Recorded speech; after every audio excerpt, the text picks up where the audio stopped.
What's up? Hello, everybody. We're live. Hi, Nick. Hi. Yo, Feels good we're to back. be back. Eric and I are back. We're almost all back. Yeah, Armand's in Portugal right now. He said he's sipping Porto at midnight. I'd like to Sounds lovely. let Armand know we started on time. We've got past all the technical challenges. Navigated them. Yeah. Where in Portugal is he? Is he in Lisboa? We don't know. I definitely think so. didn't pronounce that right, but Lisbon? that's how they say it in Portugal. I'm not cultured enough for that. Yeah. Eric, you had a 40th birthday party I'm officially an old. in J Hole. Yeah. Josh. In Jackson Jackson Hole. Hole. And then you were in J Tree. Yeah, Joshua Tree. Any wisdom to pass on to us younger folk who are really months away from? Well, I didn't get to raise a toast with you guys. Can we do that? Yeah, absolutely. We can't because I don't have any alcohol because we ran out of beer. Oh shit! And Also, you guys wanted to open this bottle on the air. yeah. So speaking of alcohol, we did get a gift from our friendly listener, But Why? But why? Yeah, But Why But gave why? us a lovely start gift. opening that? Resident Solana Bowl. Yeah, let's do that first. Yeah, let's open the. Okay, let's open that. What the do we gift. got? It was presented to you, Steven. God, it's heavy. What the heck? And the packaging was so Oh, delightful. wow, this is pretty. Oh, it's got my name on the card and everything. Yeah. Look at that. Was it just for you, Dear Steven. dear Steven? Small We love token Solana. of appreciation for the pod. Wow. Peter. Oh, That's lovely of you, by the way. Thank you. Peter. Well, I should see what's inside here first, but I think. I think you're going to be happy. All right. Wait, how do I open this? I think the opposite of ASMR, you just tear into it. Oh wow! Look at this! Look at this! Look at this package, gift wrap. Ugh. Wow. Oh baby, it is Whistle Pig. Oh, the it's Boss Hog. the Boss Hog. The So Boss we Hog. drank Whistle Pig a couple weeks ago. Yeah, This that was probably my sounds first. so bad on the mic, by the way. Well, Sorry. that was my first time having Whistle Pig, but now we got a better version of Whistle Pig. Yeah. Damn! Look at this. This looks like the real deal. Oh my god! I love it. Show the camera. Okay. Dude, is Mom it that always used to big? do. Whoa. This is This thick. is beefy. This is beefy. Oh yeah. Oh my! Oh look at how it. Hold on, show how it hold opens. up. Look how it opens. It. What? What? So sick. Oh my god! I've never seen that. It's like a magician's door. All right, well, let's open that up and toast it. Oh hell yeah, baby! It's like Raised by Wolves. oh, so good. Yeah, thank you for the generosity. We have the best straight, listeners. Straight to our heart with the whiskey and the alcohol. Eat your heart out, Bankless. So unnecessary. Yeah, so unnecessary. I'm just jealous of their audience size. Do you need Don't mind me. assistance opening that thing, or? You know, I think I got it. Okay. Just do your thing. I'll open it. All right. Well, yeah, welcome everybody to the Alfalfa podcast. The camera's over here now. I just remembered. Today we got Eric, Steven, I'm Nick. Armand, like I mentioned, is in Portugal. We're live on YouTube like we are every Wednesday at 5 p.m. PST. If you're listening, come join us on a Wednesday. Here, I'll see if I can counterweight this table for you. Oh god. Oh, no. Oh, jeez. no. Oh jeez. What is happening? Oh, thank you. We're live every Wednesday at 5 p.m. PST, so join us if you're just listening. Come join the YouTube channel. And thanks for everyone joining in the chat. Hookem, Tim, Trickfinger, Corby, Dan. What's up, guys? Thanks for joining us live. Like the video if you haven't already. It tickles the algorithm, helps the channel out. And all the links are at alfalfapod.com, including the Discord, which we, by the way, another thing to toast to, crossed 1,000 loyal Oh my members gosh, of the Discord. we're over 1,000. Yeah, it's amazing. Oh my gosh. Thanks, buddy. That's a hefty pour. That's a Boss Hog pour. Big boy. Ooh, thank you. Welcome. All right, lots of cheers too. Thank you for the bottle of alcohol. We appreciate it. But why? Thank you. And happy 40th birthday. Oh yeah. Crossing into a new Cheers, decade. Salud. I feel like I should be drinking this neat. Okay, so I had my 40th, and Nick just got married. You guys. Yeah. Nick got married. He's Sporting some new hardware on the finger here. Getting used to it. damn, dude. But yeah, it feels good. What a Feels moment. great. You're an honest man now. I know. Finally made an honest son out of our dog. Finally, not a bastard child. Yeah, it was great. We did an elopement in Joshua Tree. So, man, highly recommend. Like, we just enjoyed the whole thing so much. Like, we couldn't stop talking about how perfect it was. So we were in Joshua Tree. We just rented an Airbnb, and wedding day we just bumped the music, sipped champagne. Yessie did her thing. She got all done up, like hair and makeup. Me and my buddy Daniel got a workout in, hung out by the pool, got some lunch. You know, Of course, you got to work out in on your wedding day. why not? morning. You know, I was shake the nerves out. You know? Those endorphins. Yeah, and then the photographer came. We took some pictures. Everyone was having a good time. Then we just cruised into the park, which is a national park, and it's basically just looks like kind of the desert. Lots of rocks, mountains, cactus, Joshua trees, of course.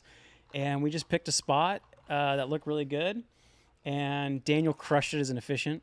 He gave us some. Of course, he did. Gave some great advice. I mean, he did such a good job. He's always the prepared, like over prepared. Always gonna do the job to the 10 out of 10 level. Yeah, he did such a good job. But even more than that, he was just like so thoughtful, like leading up to it, making sure like he was like, anything you guys need? You need a smoothie? I'll go get it. You know, like whatever you need. But He's like a perfect guy. And they took a lot of time out of their like schedule and just to prepare and get up there and whatnot. So it was really special to have him there. And all three of us cried up there. There was no crowd, and I was probably just sobbing the most. I feel like robbed of that experience, by the way, that I didn't get to see that. But I'm a notorious crier at weddings. I wish I would have seen minutes that. before, I was like, I'm eerily okay. Like I don't think I'm gonna cry. And I then, didn't think you would either. No, I sobbed like a little girl.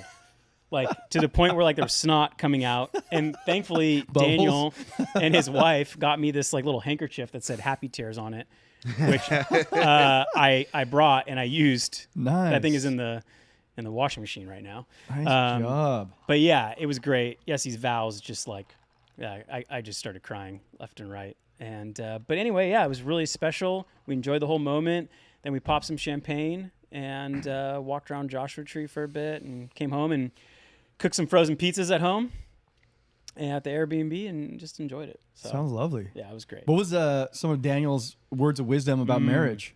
Yeah, I'll give you a few of his. Okay. I won't give you all of them, but like, his main thing was like, turn towards each other. And when one of your partners turns towards you, whether it's like telling about your day or just wanting to talk to you, like you have to turn towards them too. And I think we actually talked about this. You called it bids for affection? Yeah. I mean, you can like passively like turn towards, you can actively turn towards, or you could just like, passively ignore or actively ignore. And I think that's what he was getting across is like, no, turn towards them. And then also just like going the extra little bit in terms of like just simple acts, like, do that extra thing, take out the garbage. Like if they need asking about their day, like whatever it is, just do one step extra than you think you need to do. And I think he was basically saying like, hey, life gets tough, especially when you have kids, and like just those simple acts of kindness of doing a little extra to help the other person out, like go a long way in keeping a happy marriage. And they were like simple, but like just like felt so true. That's really good types advice. of advice. And he gave us others too. And then he did slip a little best man speech in there. Yeah. He had some good notes in there and said some great things about Yessie, and then sent us off. Nicely done, Daniel. No, I think that like that wisdom is awesome. Like even when you mentioned like the bids for affection a couple episodes ago, it's something that's been on my radar. I noticed that I don't always reciprocate. Like when a bid for affection comes in, sometimes I have the garage door closed. Right, or you have to like put the phone down, put whatever you're Doesn't like. sound familiar at all. Sorry, do I do that to you too? Stephen knows bids for affection get That's not what I meant by that. actively turned Oh, away. you mean that But, you but now do that that. you bring it up, You mean that you do that? yeah. Okay. I can see that. Okay. Sorry, I thought I was just like being overly sensitive because I feel like I need to be better about this. Like I need to reciprocate more and turn towards. I was trying to remember. Did you cry during your vows or when you were receiving No, your vows? I cried. I always cry, first of all, but I cried when Mina first walked out and started walking down the aisle, and I saw her. Yeah, you don't remember this? I do remember this, but I don't remember him like sobbing while they're facing each other. I saw him. He's like, she walked out, and I saw him go like, and I was like, oh God, I'm going to cry. So Mina has like a video that she's like a little montage she made, and that's like the beginning of it. Oh, It's you're just about to like, just feature me as like a crying groom.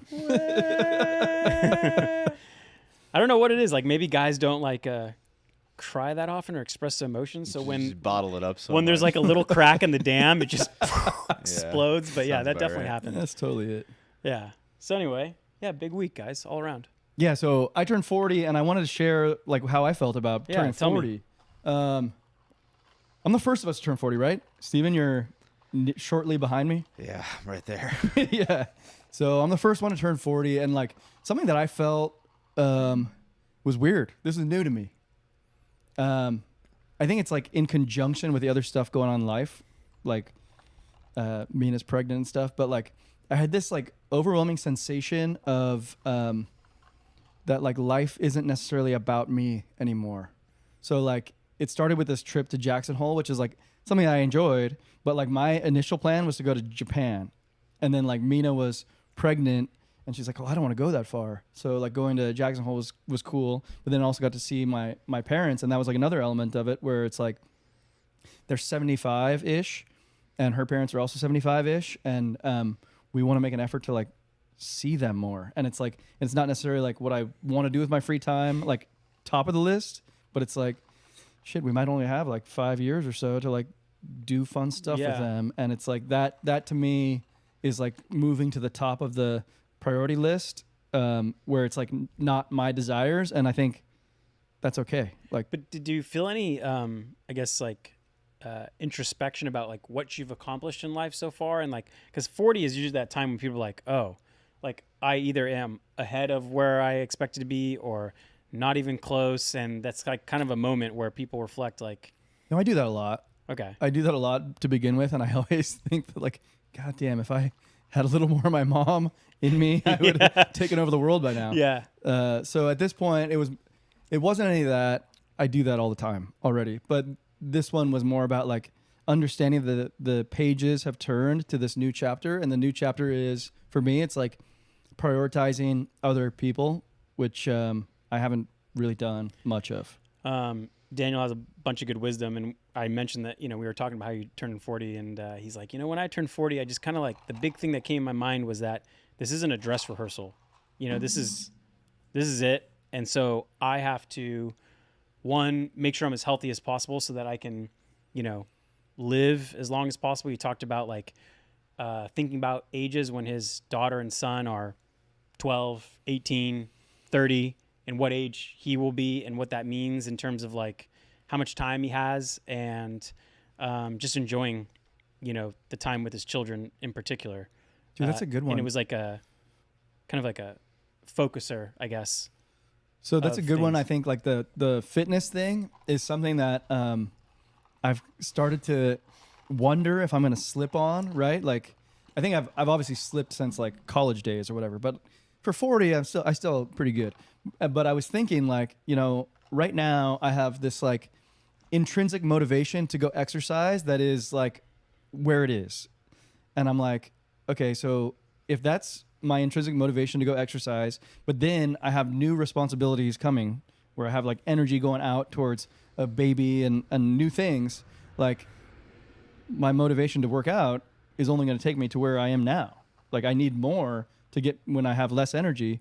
And something I talked to you and Chris about was like, Chris said, who has a baby, he's like, no, your motivation to work out goes higher because now you have something to work out for again, which is like being healthy for your I'm going to go like 4 one. of our friends who've had children, and usually like within the first year of their first child being born, all of a sudden they start making these like slight adaptions to making sure they're going to be around for as long as possible. And I think you might have the same. I think so too. I think in the fitness front, what I'm sort of like coming to grips with, and I didn't ask Chris this one, but like, does social life kind of end? Because I kind of feel like it probably will. That's going to hit hard for you. Yeah. Yeah. You get your energy from. Well, and I've been like living for myself in this in that previous chapter for a long time. You know, like just doing what I like to do when I like to do it, and not having really. I feel like if Armand was here, you'd be like, brother, like your whole priority thing will just shift, and it won't even bother you. Whatever changes happen won't even bother you, and it'll just take care of itself. And you know, I mean, he does a good job of balancing it, though. He gets like enough social time, at least with us. Yeah. You know, he prioritizes this group. Right. I don't feel that way. Steven misses our dinners outside, like on the weekends. Yeah, I'm not okay with it. He doesn't even. He For the stopped record. making. He used to just make reservations. Okay, so Like, nobody guys, I cared. have reservations open. We're all going, and now he's like, it doesn't even mention it anymore. Damn, how many times did Sad. we not show up to the res for you to like just stop making them? Like, let's not go there. Okay. All right. We won't. We We're won't gonna bring wrap up this this. trauma. Let's wrap this convo up. All right. Well, let's give a shout out to our sponsor. So we are we're drinking the Boss Hog. I believe it's called the 10 Commandments, and this is a straight rye whiskey aged in craft mead casks and aromatic resin barrels. Damn, This is it's- good. it was- I can never go back This is to. smooth. It's so good. Yeah. So thanks again, but why? But yeah, shout out our sponsor, Zbiotics. So go to zbiotics.com/alfalfa. If you use the code alfalfa, you get 15% off your first purchase. Yeah, Zbiotics is the drink you take, or the pre-alcohol Zbiotics is the drink you take before you start drinking. So, for example, before we started sipping champagne throughout the day on our little elopement day, we ripped a bottle of Zbiotics to save us, because champagne definitely does it to you in the next Oh, yeah. morning, and it definitely saved us. So, yeah, just as a reminder, it's that genetically engineered probiotic that helps take care of that byproduct, that toxin that alcohol creates in your tummy, and it helps get rid of it so you don't feel like crap in the morning. So, yeah, I think it's roughly the cost of a drink per bottle to save you from all those other drinks. So go to zbiotics.com/alfalfa. Use the code alfalfa at checkout. It helps support us and support our sponsor. So thanks, Zbiotics, for supporting the pod. Love you guys. What'd you think of my ad read last week? B+. He didn't listen. He's jealous. I was kind of busy getting married. Yeah, I'll be he had honest. things to do. I saw it and I was like, 3 fucking hours, guys? Really? Yeah, we got a little carried away. I'm was impressed. It was a good. Well, I got like halfway through. And I thought We the were first hour having and a half- fun. We Yeah, were it was like, good. whatever. If people don't like it, they can just stop listening. Not like they're like tied down to a chair and. But hold force them to on, listen. because like this is interesting. Actually, now that I think about it, because Armand is typically the one who wants to go 3 hours and beyond always, and Steven, you're the one who always is like, Yeah, I always "No, wanna shut her down." I'm always like, please. I like these new camera angles, by the way, but it definitely feels like you could tell Armand's missing with these camera Yeah, I angles. feel so lonely over here. Yeah. We need like a little blow up doll or something to if someone's There's missing. an idea. Yeah. Armand blow up doll. I like it. All right, let's get into some of these topics we have. There's some fun Yeah, what stuff are we talking planned. about first? Let's talk about some money. Yeah, can we Money. can we talk about what you just told me about MicroStrategy right before we started recording? Oh yeah, Saylor blew up our whole agenda here because he announced the earnings this afternoon. They're buying another $42 billion. $42 billion worth? Billion. I think they currently own like 17 billion Holy shit. ish. So, and he's issuing stock and debt to fund this? It's some straight fixed income and then some like convertible. Convertible notes? Yeah, and I like, man, I keep thinking like, who's buying this fixed income? But it's Why? Like, why? Does anyone know just the, TLDR of like why you would buy this convertible note instead of just buying Bitcoin? Yeah, I have no idea.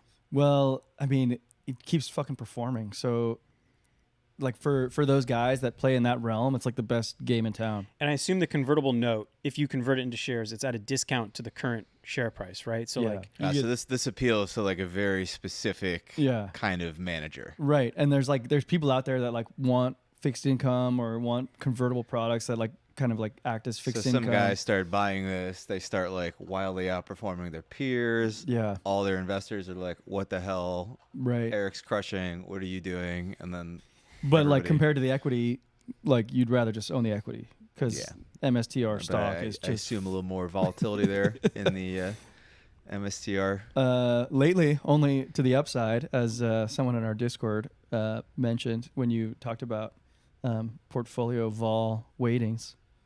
MSTR is only vol to the Only upside. vol. Sign me up. So he hasn't bought the 42 billion yet, No. right? So we know there's about to be some twapping of buy orders, 42 billion worth of Bitcoin. So should I just buy more in the SEP IRA? And I seems saw like this and I was just like, whatever. I just fired most of the remaining cash I had in at like 72K. I'm like, I'm not gonna be like, oh god, I'm gonna buy it $3,000 lower. I just Damn, don't this care is like anymore. against your norms, right? Because like we're at all-time highs or near, and instead of like looking for an ICT style like retrace into a zone, you're just like, fuck it, send it. It's way too complicated for this podcast, Eric. Sorry, we're talking Let's not use those letters on this podcast. Please. irresponsibly long talk. My bad. No, I mean, like I'm still being careful with the alts up here. The only thing I went very hard in recently was Bitcoin and Solana, and both those have done very well. I was with you and permissionless, being like, Oh yeah, thank you for that, by the way. I bottom ticked that thing. That was great. But yeah, then we basically we're at all time highs. Tell the story in permissionless though. We were in the living. Well, I'll tell the story. We were in the living room in our Airbnb, waiting to either go play pickleball or go to our event or something. And Steven was working very hard in this morning or this event, and Armand and I are like looking to go do some like tourism. And Steven's like, "No, I got a bunch of shit to do, but like, hey, I'm bidding Bitcoin right here. Like it's at my drawing," and I'm like, fuck it, I'm in too. So thank you. You nailed it. It was like at 59 or something like that. You're welcome. You're welcome. Great call. No drawdown. Zero drawdown. But this guy's got Sailor's still got to raise this money. Like the assumption is that he will actually raise the $42 billion. But like the way it works is, and look, I'm gonna get way over my skis here explaining how this works. But it's not like you raise money to buy real estate and like you raise the money and then you go buy the houses and then you wait like 10 years and you're like, look at the thing, and then you go. It just doesn't work that way. Like the way he's doing it, there's some sort of like just instant reflexivity involved where he just seems to buy the Bitcoin and then the market goes, we like this, and then the stock goes up, and then he's like, all right, I guess I'll buy more Bitcoin, and then the stock goes up again because the market's like, wow, we like that, and then he's like, well, I guess I'll buy more Bitcoin. It's like keeps milking the premium. the ultimate reflexivity. And, it's crazy. And I don't know the exact mechanics behind this, but my understanding is like something about this is going to smooth out the sort of purchasing, because like he's always been like buying the top, and I think the reason he like buys the top constantly is because like the premium, I think, gets like overextended like at the top, so then he just exploits the premium, but then he always ends up like buying the top, and now there's going to be more of like a smooth perpetual bid, and MicroStrategy is just going to be like a de facto ETF now, so it's pretty. They still have their operating business, which I don't think anybody literally cares about at all.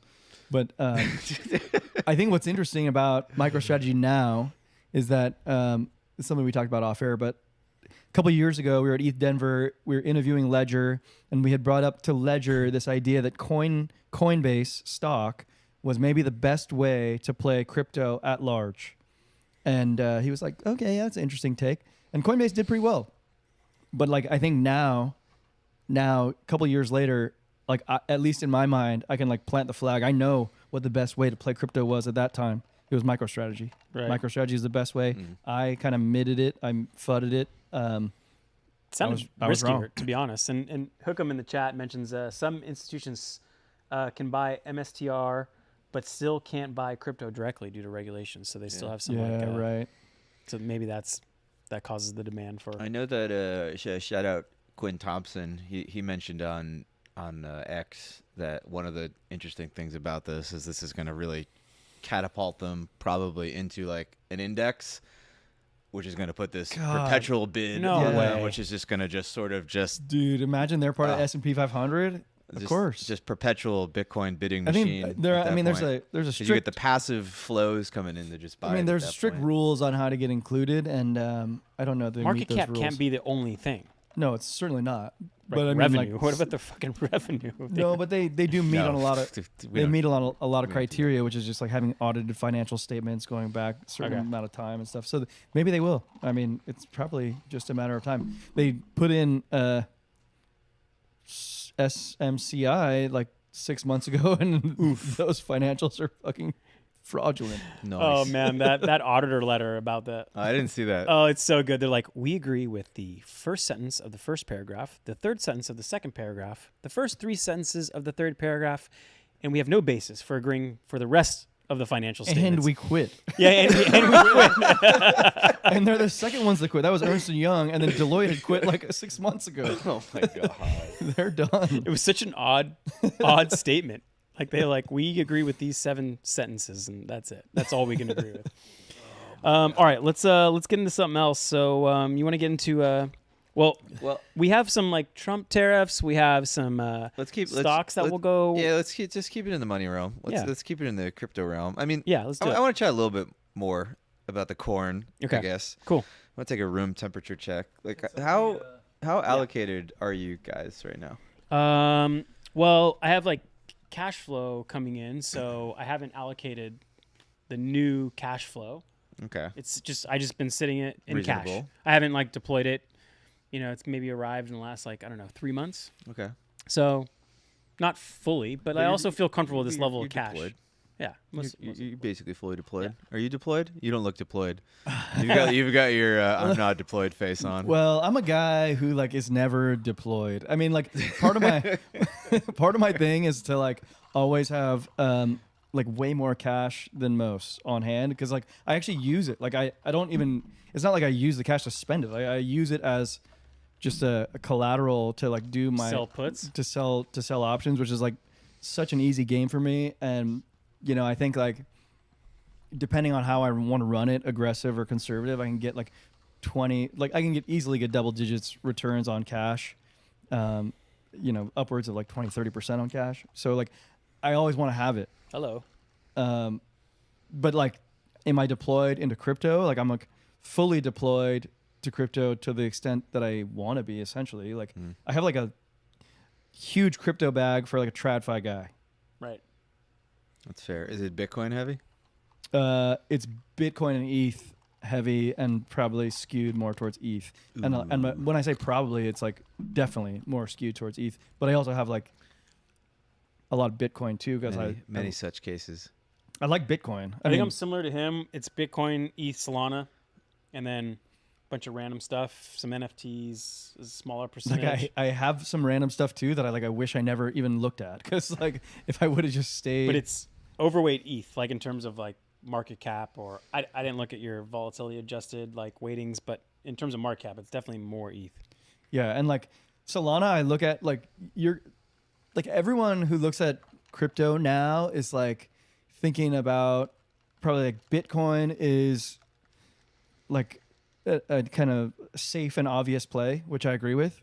I sort of like feel that. And then there's like the smart contract platforms, and that's between ETH and Solana, right? And Yeah, I mean, Sui has been crushing. okay, so And then you have kind of low key stuff people aren't taught, like stuff like Phantom. Has been, okay, like, so like you're now rising since going like summer, and you're going like I think Aptos is gonna catch a bit. So there's some stuff there. like you're going into stuff that like I used to dabble in, but like my whole investment thesis has like completely shifted into like 2 buckets. And my first bucket is very simple. It's like own compounders for a long time and don't fuck up. Like don't fuck up into like stupid things that are going to like moon and then come down and like waste your time. Just like own good stuff for a long time. And like the stocks we could talk about here are endless, but I think Bitcoin is easily one of these. I feel like Bitcoin is just such. It's like the mid curve meme so hard right now, because I feel like And like the middle, you have like, it's just like, no, you don't understand. Blob space is going to burn so much ETH. We just have to get to like blah, blah, blah, blah, and it's a pendulum. And then on the left, there's just like sailors buying all the Bitcoin. And on the right, it's like sailors buying all the Bitcoin. And it's just like, but I mean, it's been so simple. Can't you recognize that like Bitcoin's market cap percentage as a total crypto market cap is the highest it's been in like 4 or 5 years? Yeah. And maybe so isn't this argument just kind of one natural?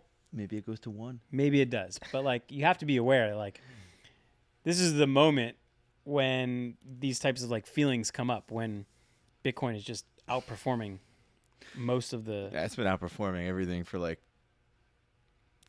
3 years straight. And the ETH BTC ratio is probably the lowest it's been in a long time. So like, long time. Don't you? I mean, I agree with you. Like, I think Bitcoin is the most de-risked,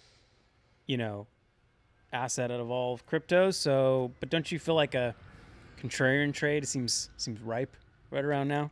I mean, people said ETH was a contrarian trade, myself included, like a year ago. It's people have been saying it's like calling bottoms on it forever, and it's just like.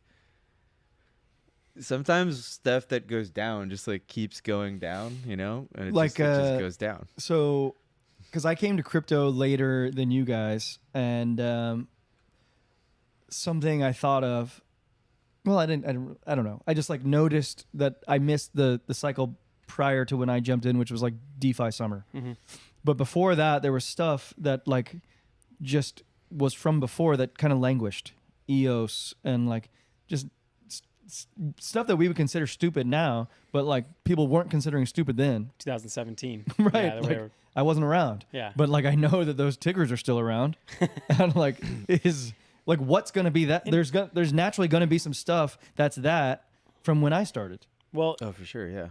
Even though maybe I definitely allocated like too much to ETH so far, it seems like this is kind of the natural progression of things. Like until Bitcoin, like.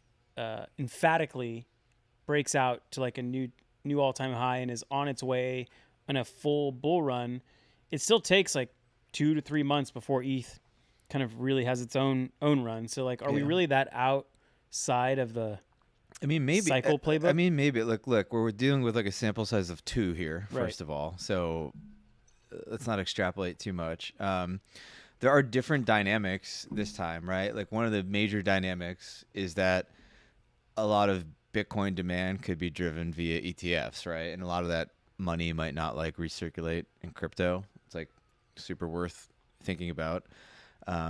You may actually have like crypto going through a phase where stuff is going to be like actually like achieving things it said it would achieve for like a long period of time. Like, so if Bitcoin actually does start becoming like sovereign money or some sort of reserve asset or national defense asset, or like, Trump wins and he's got Bitcoin, people whispering in his ear, like you can see this like keep continuing for sure. Like, so I don't think it's like a given that this will happen. Like I think probably will still, but like, is it worth the risk of just like getting out in front of that before it even like kind of rears its head? Like, I don't know.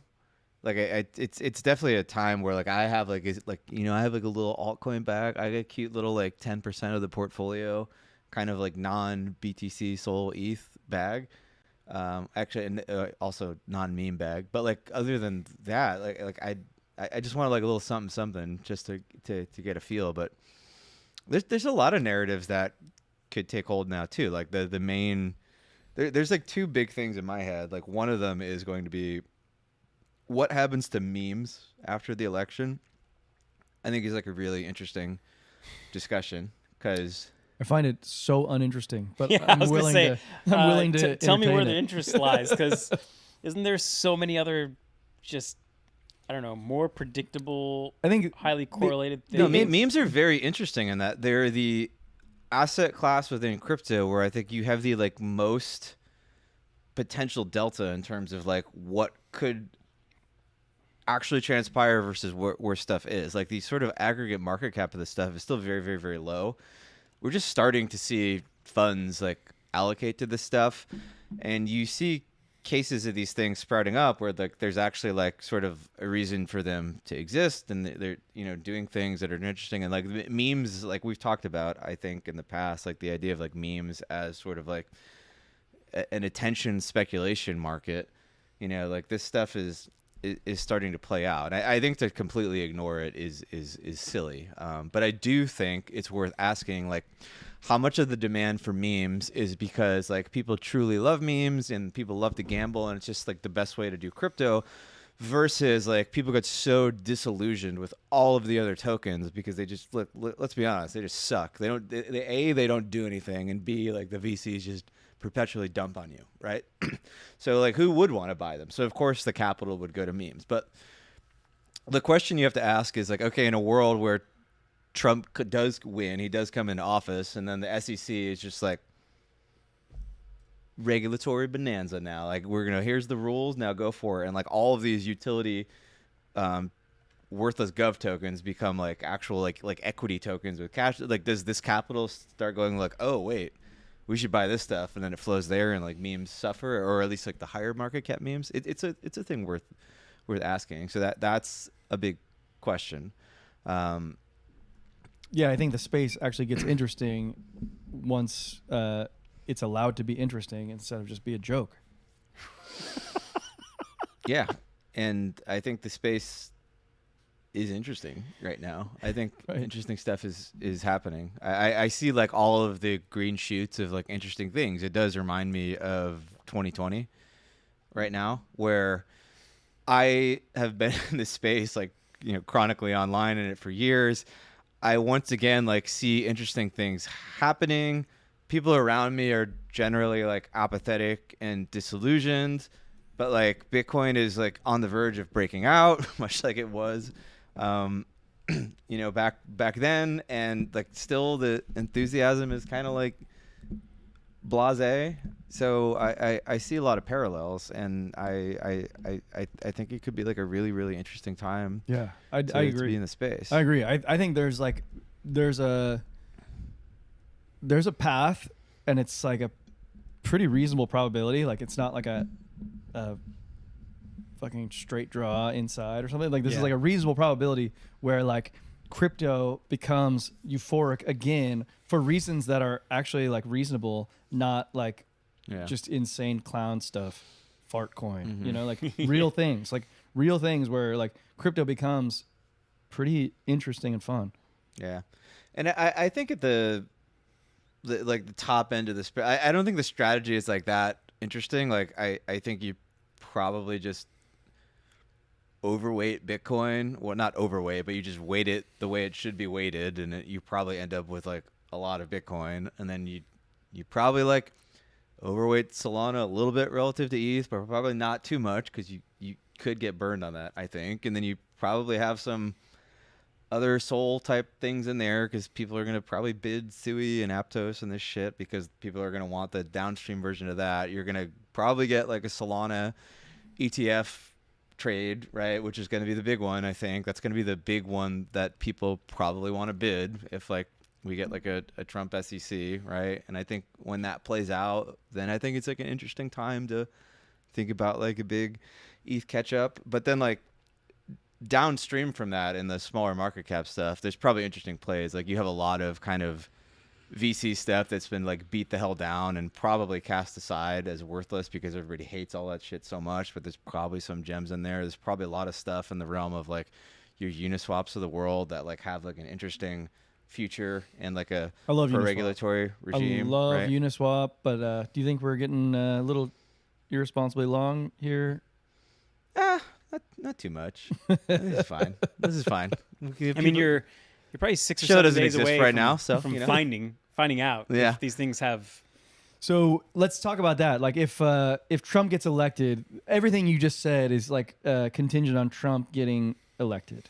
I actually, I've softened a little bit on this. I actually think if Kamala wins, it might end up being like a really good buying opportunity. I think the crypto lobby has like made its presence like so well known at this point that like fear has been struck into the hearts of a lot of these people. I think Congress itself has like definitely turned the corner. So I'm kind of open to the idea that you may actually get some like decent buying opportunities. So you're not hold going on. to get any legislation though. You're not.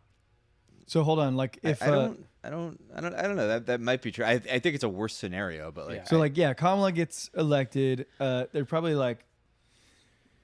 going to be more favorable to it than the previous administration, even if it's like very similar. for sure, yeah. Yeah, but just to be clear, like Which is the a step up from Republicans, zero. the Republicans, like forget the White House. The Republicans have like I think it's like 83% probability to win the Senate, and it's kind of similar to the White House. Like they have a 53% probability of winning the House, regardless of like who wins the presidency. So if Kamala wins, she's likely not to have control of Congress either. So she's going to have to prioritize like the most important things. She's going to get anything accomplished because she's not going to have a friendly Senate to push things through. So here's a stupid question: who appoints Gary? President. The president. President But does. the Senate confirms. But the Senate confirms. So if Kamala gets in, it could be that Gary's still in.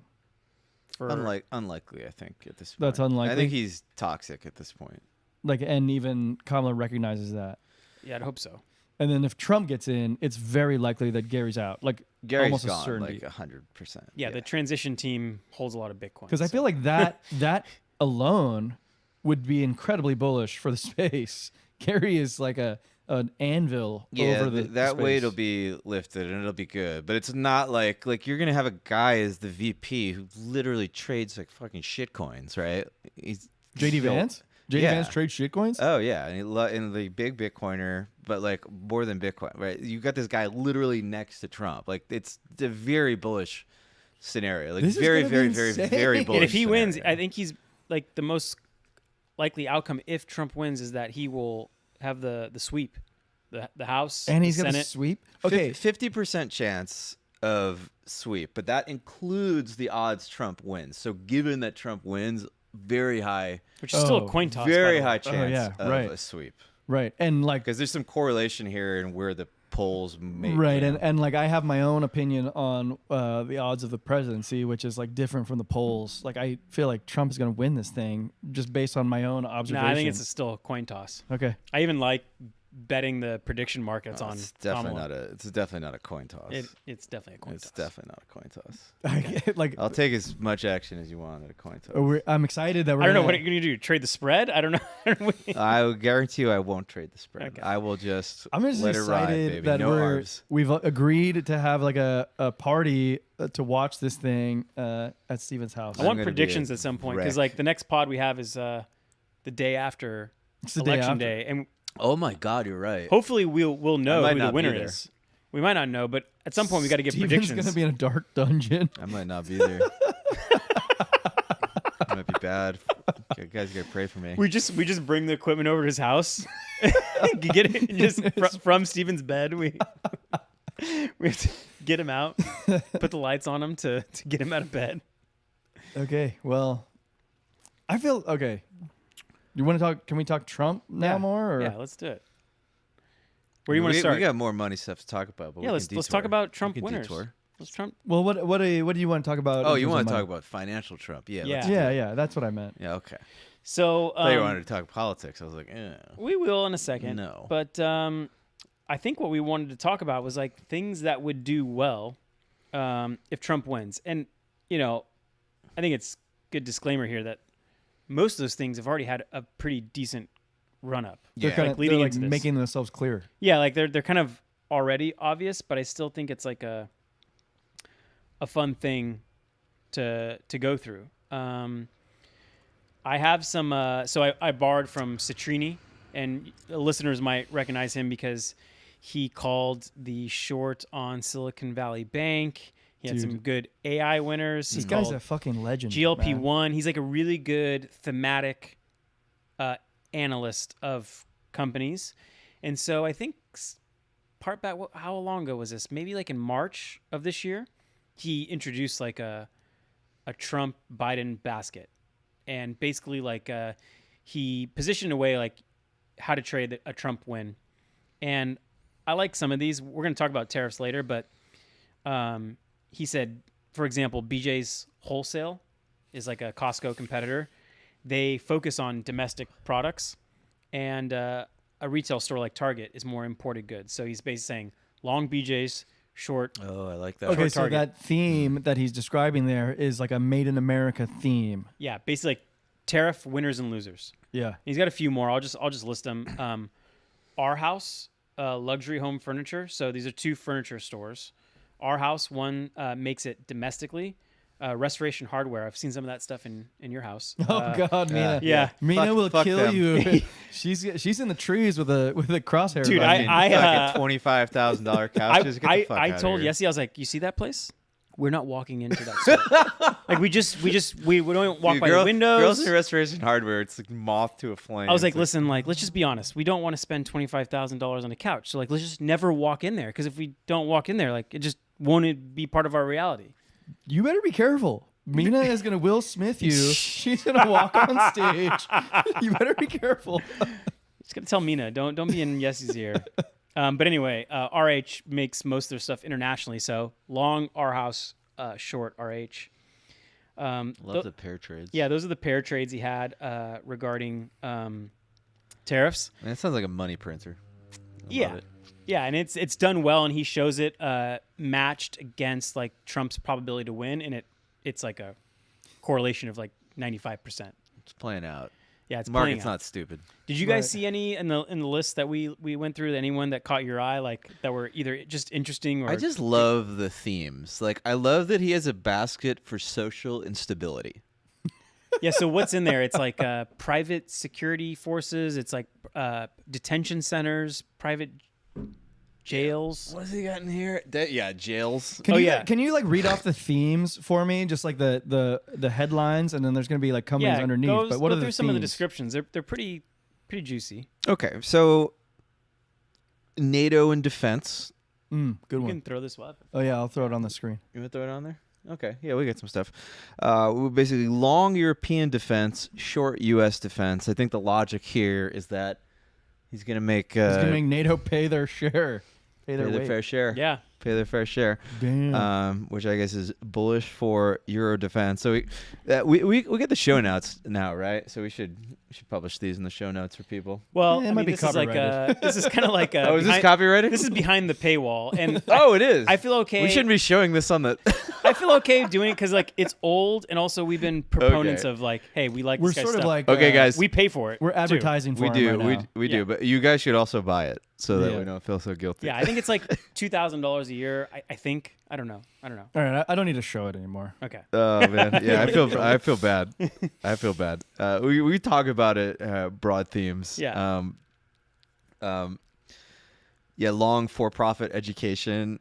I like that. So we've talked about like, I like that. UTI, it's like Universal Technical Institute. It's like very pro blue collar jobs. That trend we talked before in the pod, and also he mentions how Trump in his first stint elected Betsy DeVos, which is very for-profit education. So these things will see lighter regulations, and these things might do very well.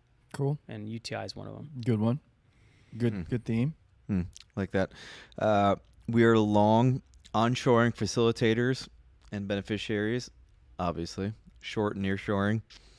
The value here is in the tickers. So yeah, I mean, maybe we shouldn't drop too many of the tickers for Citrini. No, but let's keep going on the themes. Let's keep I think going the on themes are. I think the going on the themes are. themes. Yeah, we'll get too in the weeds. So yeah, we're long social instability, long energy policy. Okay, this is the one. This is like a theme that I had questions for you guys about. Yeah, but it's not like just long energy. There's some nuance here. For example, Right. I think we want to go long like coal. Okay, so it's like old school energy, and it's not renewables. Yeah, clearly that- not. Natural gas, like LNG facilities. Okay, how but- do you guys, or maybe this is outside the scope of all of our knowledge? Like, how does he feel about nuclear? Is that I think I don't recall specifically, but I think I remember him saying okay, like he's not gonna tamp it down, but he's just not. it's almost like his whole platform is like anti-regulation. And I don't even think you need Trump for that thing to play out though, because like I don't think Trump is actually like mega bullish nuclear. Like he's talked in mixed terms about nuclear, from what I've heard. So I don't think nuclear is like a YOLO long like prisons. Maybe Okay, but I'm recently like sort of like interested in a YOLO long nuclear, just independent of Trump. The most interesting thing in the energy trade is like the short winds. Like Trump fucking hates wind. All he talks about is like kills dead the birds. So you just short every wind power related stock. Yeah, we're shorting all the wind, for sure. Did you see this one? Just like long Trump donors.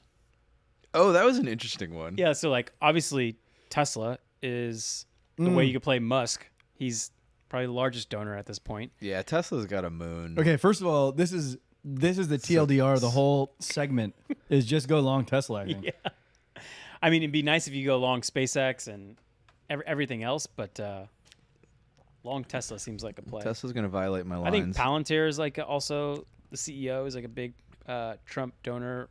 Okay.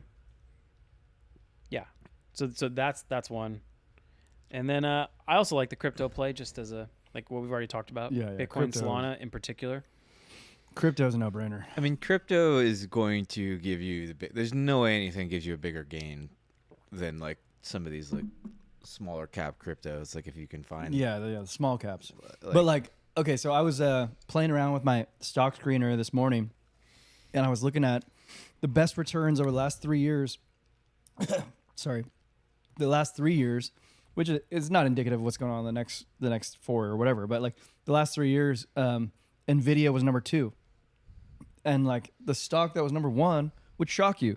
It was a fucking energy company, nuclear energy. What was it? V something? Really? VTI? No. VST maybe. VST? An energy company outperformed Nvidia over the last 3 years, and it was like specific. It's still an AI play. It's like it's an energy company that builds these small modular reactors for AIs, like Or data centers. data centers. Yeah. Right? They power data centers. buying mini modular nuclear Yes, reactors. and there's Oh my like God. there are some companies out there that have partnered direct. Like Amazon has partnered directly with another ticker that I have written down, but I don't know offhand.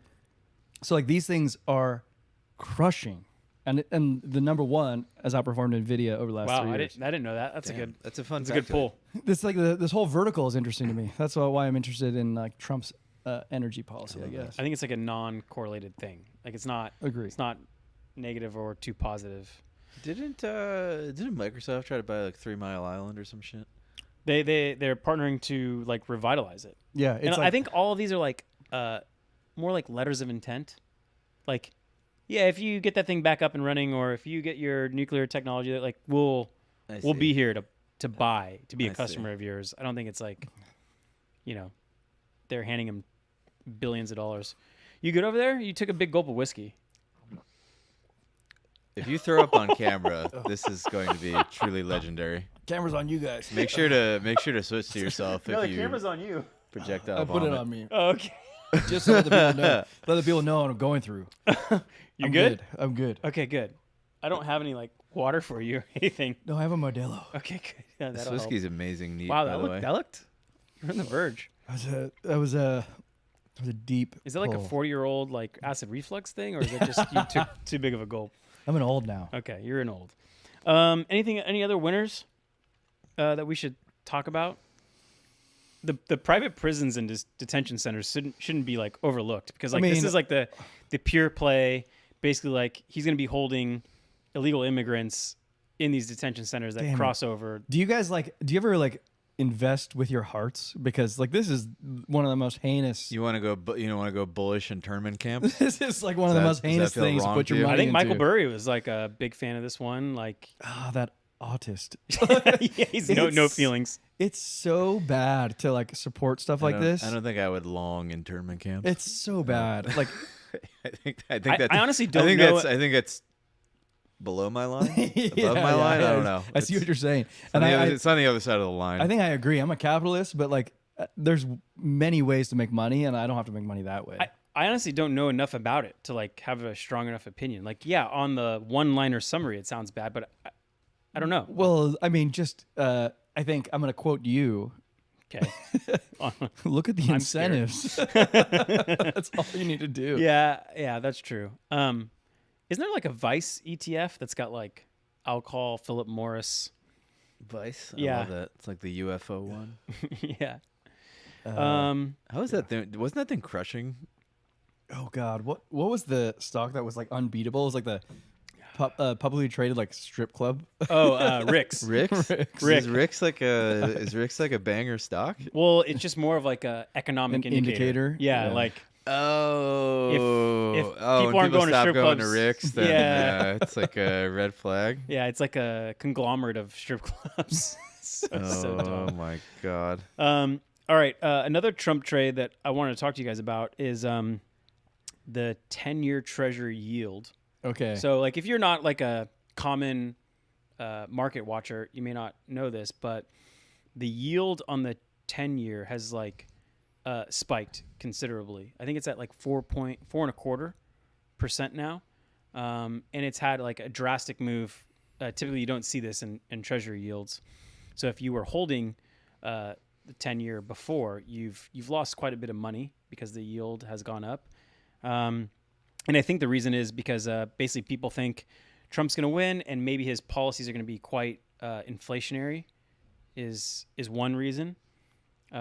Another reason could be that the Fed's like terminal rate is around 3%, and in general, the 10-year yield is like 1.25, yeah, 1.5%. there's a spread above that. Yeah, typically. premium above like the terminal rate, so that puts it at like 4.25, 4.5%. But typically that scares stock market, right? Because it's just like a competitor to stocks. If you can achieve a 4.25 guaranteed no risk return. Okay, so I saw. I mean, I have an opinion about this. I just want to bring it up and see what you Yeah, guys think about it. I mean, I saw a bunch of like anti-Trump people like tweeting this as though it was like some indicator that like Trump bad. And our boy Adam Cochran sorry Cochran tweeted about this. We shouldn't even be quoting this guy. Can we quote Druckenmiller and like instead because like he's short the 10-year. No, as an example, but Druckenmiller is not tweeting like Trump is bad. Look at the yield go up. Like it's a very myopic like take, right? Because I can just as easily make a case for why yields going down is not good. Like Eric, when do yields on like long duration bonds like tank? It's when you think that growth is going to go negative or stall out. Yeah, Like, damn right. it's bad. Like if interest rates on the fucking 20-year are like 1%, you're in a bad spot, man. Which is You're like in a really bad spot. which is why like yield curve inversions have signified a recession. Typically, this one was a rare time where it didn't. Yeah. So Can I provide the counter argument to that? Like why the 10-year going up could like signals bad? Like one. I didn't even give you the pro argument. Okay, keep going. Well, like I mean, we hinted at it, but like if like typically the long end interest rate they move in tandem with like GDP Growth. right? Right.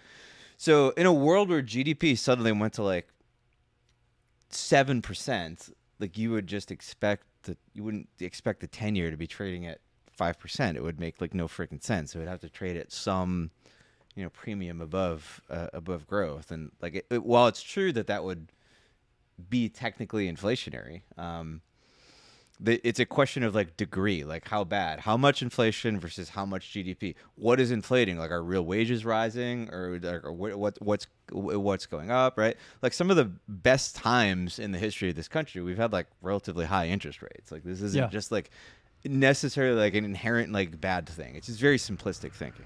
And I'm in this camp that it's good because like we're obviously growing at like I think it was 2.8%. GDP was the last number. Like It's a good number. great number, Great number. phenomenal. So best number. best number. Best. So anyway, I'm in this camp as well, and I'll pull some alpha from a podcast I watched. Most of you guys know The Compound, and Warren Pies was a guest. Oh yeah, listen to that. Okay, Good one. I think this is one of the best podcasts they did the whole year, like top 3. Yeah, Just they're not like, always good, but this one was very good. This one was very good because they had analysis and then they talked about it and they kind of went in a linear fashion, which my brain like computes with. And he said, in general, this is good, and it's not the level of the 10-year yield you should be worried about. It's the sharp moves that scare you. So when it jumps sharply, typically the stock market doesn't do as well. But so that was his thing to look out for in the 10-year. Don't worry about the levels so much. Worry about like the sharp moves up. If you hit like 80th percentile in the volatility of it, that's when things go a little south and might not necessarily like bear market territory, but could be correction territory. But he also mentioned like what you should look out for, like where his hypothesis turns false, which is mortgage rates are tied to the 10-year. So if mortgage rates go up, and they have gone up just in the last 30 days, like pretty significantly. I think we were at like 6.5 now. We're north of 7. Yeah, crazy. North of 7 in just 30 days. And so Bearish my house. Bearish your house, but most importantly, he talks about. Wait, most importantly? Well, It's more important than valuing my house. Most importantly, what I'm about to say. Okay. All right. Continue. He talks about the labor market, and in particular, he talks about construction job loss. So he mentions that out of all the labor market, like construction jobs are like less than 5% of total labor, like all the ancillary type of jobs.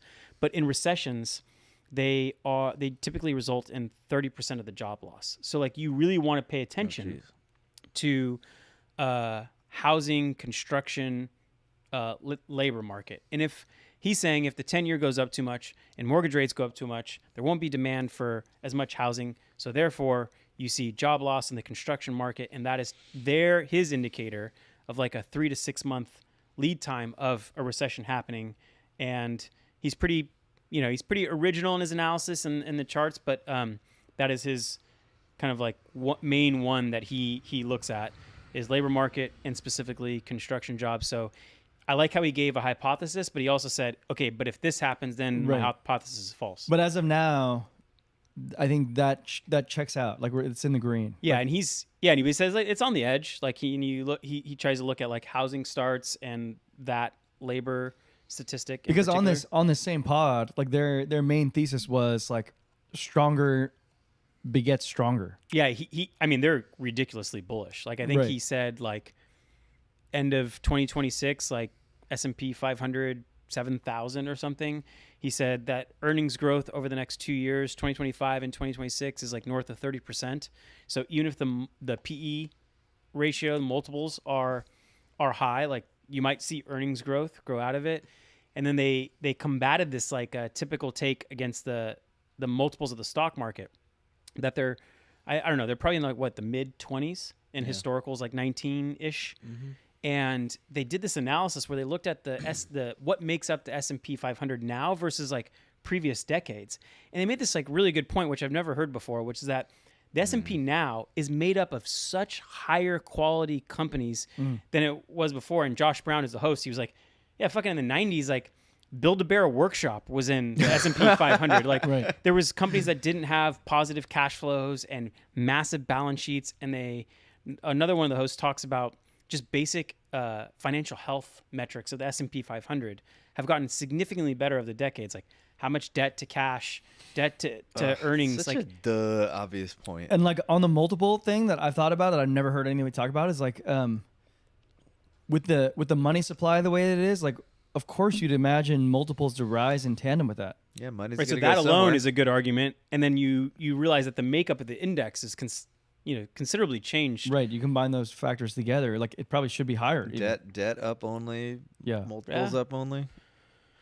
Anyway, encourage listeners to listen to that. I think it's only 15 days Wait, old. what was this on? This is on the Compound? The Compound. Compound and Friends? Yeah, like the main pod.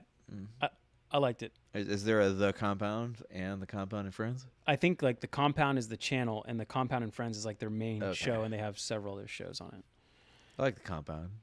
It amuses me.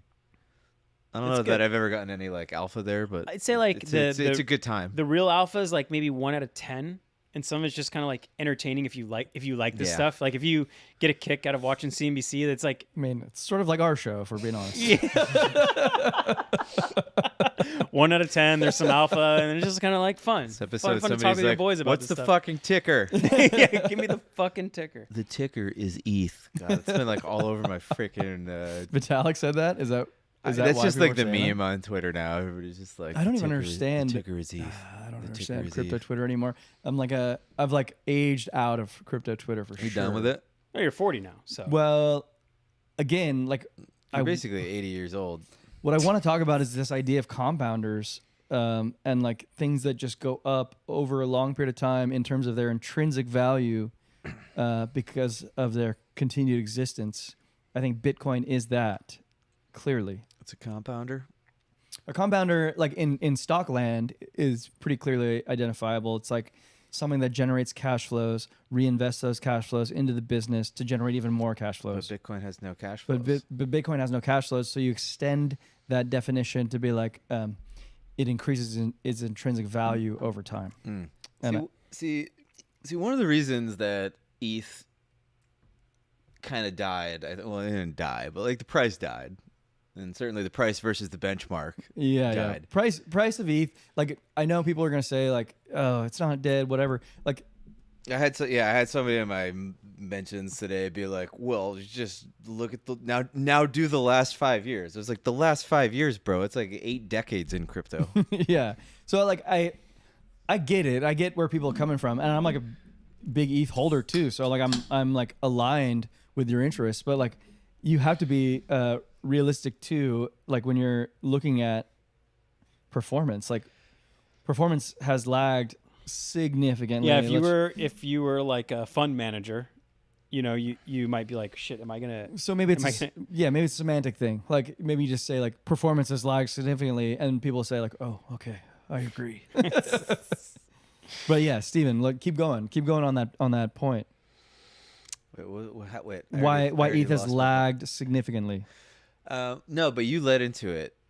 You were talking, cash flows. I was talking about these Yeah. compounders based on Okay, cash so- flows. One of the things that people who've been listening to this know, like, has always grinded my gears was the idea of like the burn as some sort of like you're modeling, you put like a PE ratio on the burn, and I was always like, this is fucking stupid. Like, you can't have this asset which is like basically like a commodity and be like, yo, this commodity has cash flows denominated in itself. It just doesn't make any sense.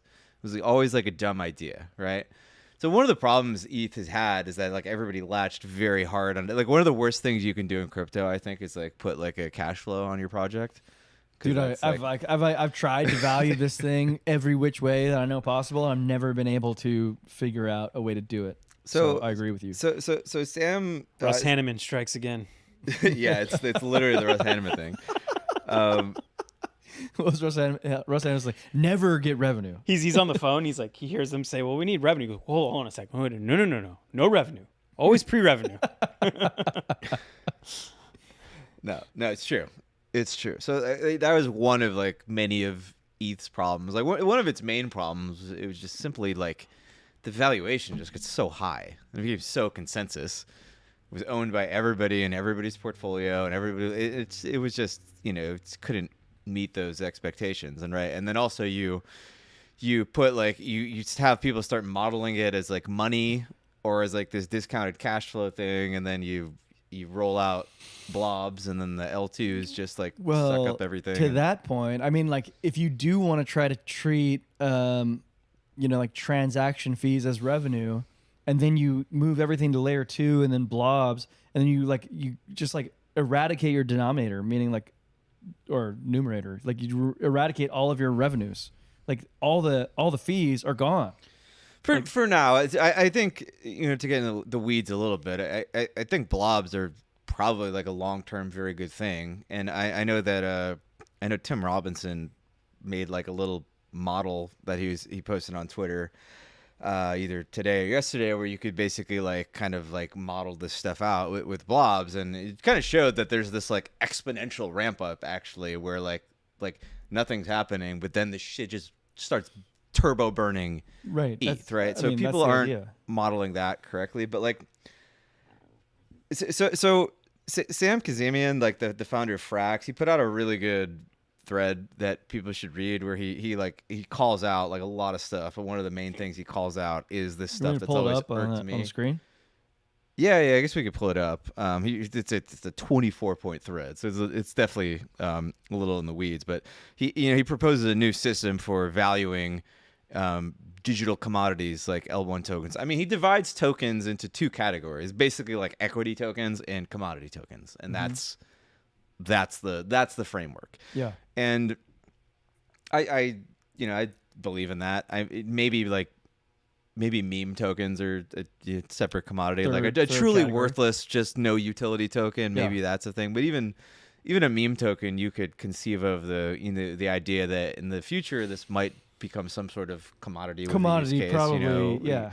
You could pivot like a bonk or something into. I think it graduates to commodity. Yeah, but it would probably graduate to the commodity realm. And like one of his main criticisms is that he says here, a commodity cannot pay a dividend or have a cash flow. By definition, we got to do away with this metric. That's kind of like what we did on ETH. Like he puts this analogy of like, okay, like so if a corporation figured out how to do some weird alchemy with gold where they like used it right in an industrial use case and then like evaporated the atoms for existence, like we wouldn't suddenly start putting cash flows on gold. Right. It would just simply be demand for the commodity, and then he kind of comes up with this additional metric, this new metric, which he calls like the commodity premium. So he starts talking about we need to focus on the commodity premium of ETH, which loosely sort of translates to the demand for that commodity. And he talks about how in the ETH ecosystem you have these equity tokens and you have these projects that are basically incentivizing users to do things with their ETH, to do things with the ETH commodity. And to incentivize that, like there's this like market rate, right? That, typically gets modeled in like sort of like a risk, well, maybe not a risk-free interest rate. That's probably the staking rate. But then you have these like, premiums, maybe you're like, your AAA bond type premium rate, and then your junk bond like ETH interest rate, which Right. might be just you YOLOing into like a complete piece of shit farm or something like that. Sure. But he says like it is these sort of things that allow you to actually like measure the commodity premium of this asset. Anyway, like I don't want to go over the whole thread because we'll put everybody to sleep here. But like if anybody's interested, they should read it. It's like 24.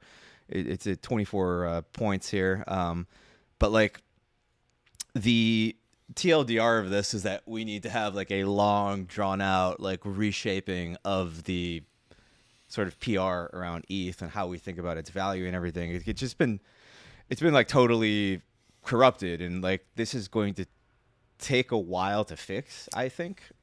I agree, and I think we can like this. What you just described and what Sam.Frax tweeted out, I think is like incredibly intelligent and like useful in terms of discussion, but like in like a really practical sense, like I remember the four of us sitting down with David Hoffman, like even before the merge and stuff, like asking about like, well, hold on, like we take all the fees away, and then how does that accrue value back to the token itself? Right. And the ultimate thing is like you just need an incredible volume, right? An incredible amount of demand. And yeah. We've talked about this before. I think I still have the same like perspective, is that Ethereum sells blocks, and those blocks, the cost of those blocks, the value of those blocks has gone down significantly by like order of magnitude, right? So like their inventory value of blocks is like massive. They have so many blocks to sell, and there's just not enough demand to buy them. And I feel like it's just one of those things. We've had this like step function decrease in the cost of those blocks, and so you need to give it time before right and demand catches up with that. And I don't even think so. Like I actually don't buy into this like idea anymore, and I think to some extent it's always been kind of a bad idea. And like credit to the Solana people, like credit to like Mert and Anatoly. Like I think they've been on this train for a long time. That sort of observed that there's this like inherent conflict between the idea that you need to like have this valuable block space, but like also you need to have like users, and the users come there because people can build applications, and those applications should be like frictionless. And it sounds like so fucking obvious in retrospect, but like you know, here we are. I don't worry so much about like ETH quote unquote winning. Like the larger worry I have is like what kind of value like actually gets captured by L1s, because it seems to me that like block space like feels like very commoditized to me in a way. Like it just feels like it should just be cheap. It might be a thing that just goes to zero, and then it's like, okay, what is where does the value come from? It's like a mimetic value. It's this, you know, I guess you could say it's like it's this commodity. Wouldn't it come from premium. like the security aspect of that block space, like in particular? So I think the marketplace for that kind of block space is not. I don't know. Maybe it is somewhat high. It's sort of niche in terms of the number of users, and then also I think you're competing with Bitcoin, which is like a losing battle. Is this like back to the fat protocol thesis? Like, because at one point we thought that the internet was like app layer accrued the value, and that the protocol layer TCP/IP like didn't accrue the value, Yeah. Right. and that within crypto is the opposite. Like we'd have this like fat. What do you call that? Application. App. Yeah. Yeah. Well, it's what we have on the internet. That's And it turns out like crypto might look like the Just the internet, which internet. is not that radical of an idea if you think about just proximity to the user is sort of like pretty important everywhere else. Yeah, I on mean, Earth. truthfully, the value hasn't accrued to the app layer either because of regulatory constraints. Yeah, I mean, well, value is accruing. It's just not accruing in the In the sense you that know it's the getting size that it could, because the growth isn't there because of all this other stuff. well, the value can't be distributed to like token holders technically. Yeah, that's true. Although there are protocols that have done the sort of we're decentralized, so we're gonna distribute this, and we're not gonna obey these things directly. But like, yeah, there has been a chilling effect on that. But I think as far as like investors are concerned, I feel like crypto investing has been kind of on easy mode for a little bit, and maybe not super easy mode, but like kind of easy mode. You've kind of been able to just buy like Bitcoin and like layer ones, essentially, or like premium layer ones. And you're like, okay, like I'm just gonna make a lot of money. Not ETH. If well, I mean, to ETH's credit, like until recently, it was an incredible way to make money. But if this world comes to pass, like, is it like this might be the last cycle, or maybe like the last kind of like bullish price impulse where like you can just like close your eyes and buy like a Solana before like the market starts going like, wait a minute, why is this worth so much? Where does the money come from? Like some of these apps start coming on board, like they start gaining critical mass, and they're like printing large numbers, and then investing becomes a lot harder because you're not just being like, oh, I can just buy ETH. It's like the app store, and I get all the value from all the apps built on top of it. Yeah, maybe not. So I have a question. I think this question is actually from the But Why, who gifted us this beautiful delicious whiskey. But his question to you, Steven, was like, hey, so a year ago you said like, I'm going to play Solana as like a TA trader, but I'm not going to play it as like an investor who buys like long-term compounder stuff like I'm talking about. And you had your reasons for that. That was like a year ago or more. And he asked you to revisit that thesis. Has your thesis changed on ETH versus Sol in terms of like how you view those two things? Yeah, I mean, the short answer is yes. Like, I think you have to update your thesis when stuff changes. Like, I think there's like a much greater probability that there's like a world where ETH either loses or just doesn't capture value. And I think in the face of like an increasingly complex and unknowable future, like you just can't like have this like overweight portfolio where you just be like, oh, I like this asset, I'm gonna put all my money there. There's just too much concentration risk now. I still think that Solana is going to do like an incredible like negative $1 billion% this cycle. Like I still think that happens. I still think there's like an interesting question of like how much of anything do you truly want to hold in a quote unquote like long-term portfolio just Like, in the crypto space? Has Bitcoin ascended to that realm for you? Because it has for me. I don't even consider Bitcoin crypto anymore. I just consider it like a macro asset at this point, Okay, to so be honest. answer's yes, so I it's guess. like I know it's crypto, but like it's to me it's like it's just in its own bucket. It's not competing with anything. And I do think there's like a long enough time horizon where maybe it does actually compete with ETH, but like I don't know, like this stuff is so far away. Can I talk about ETH from my perspective? Like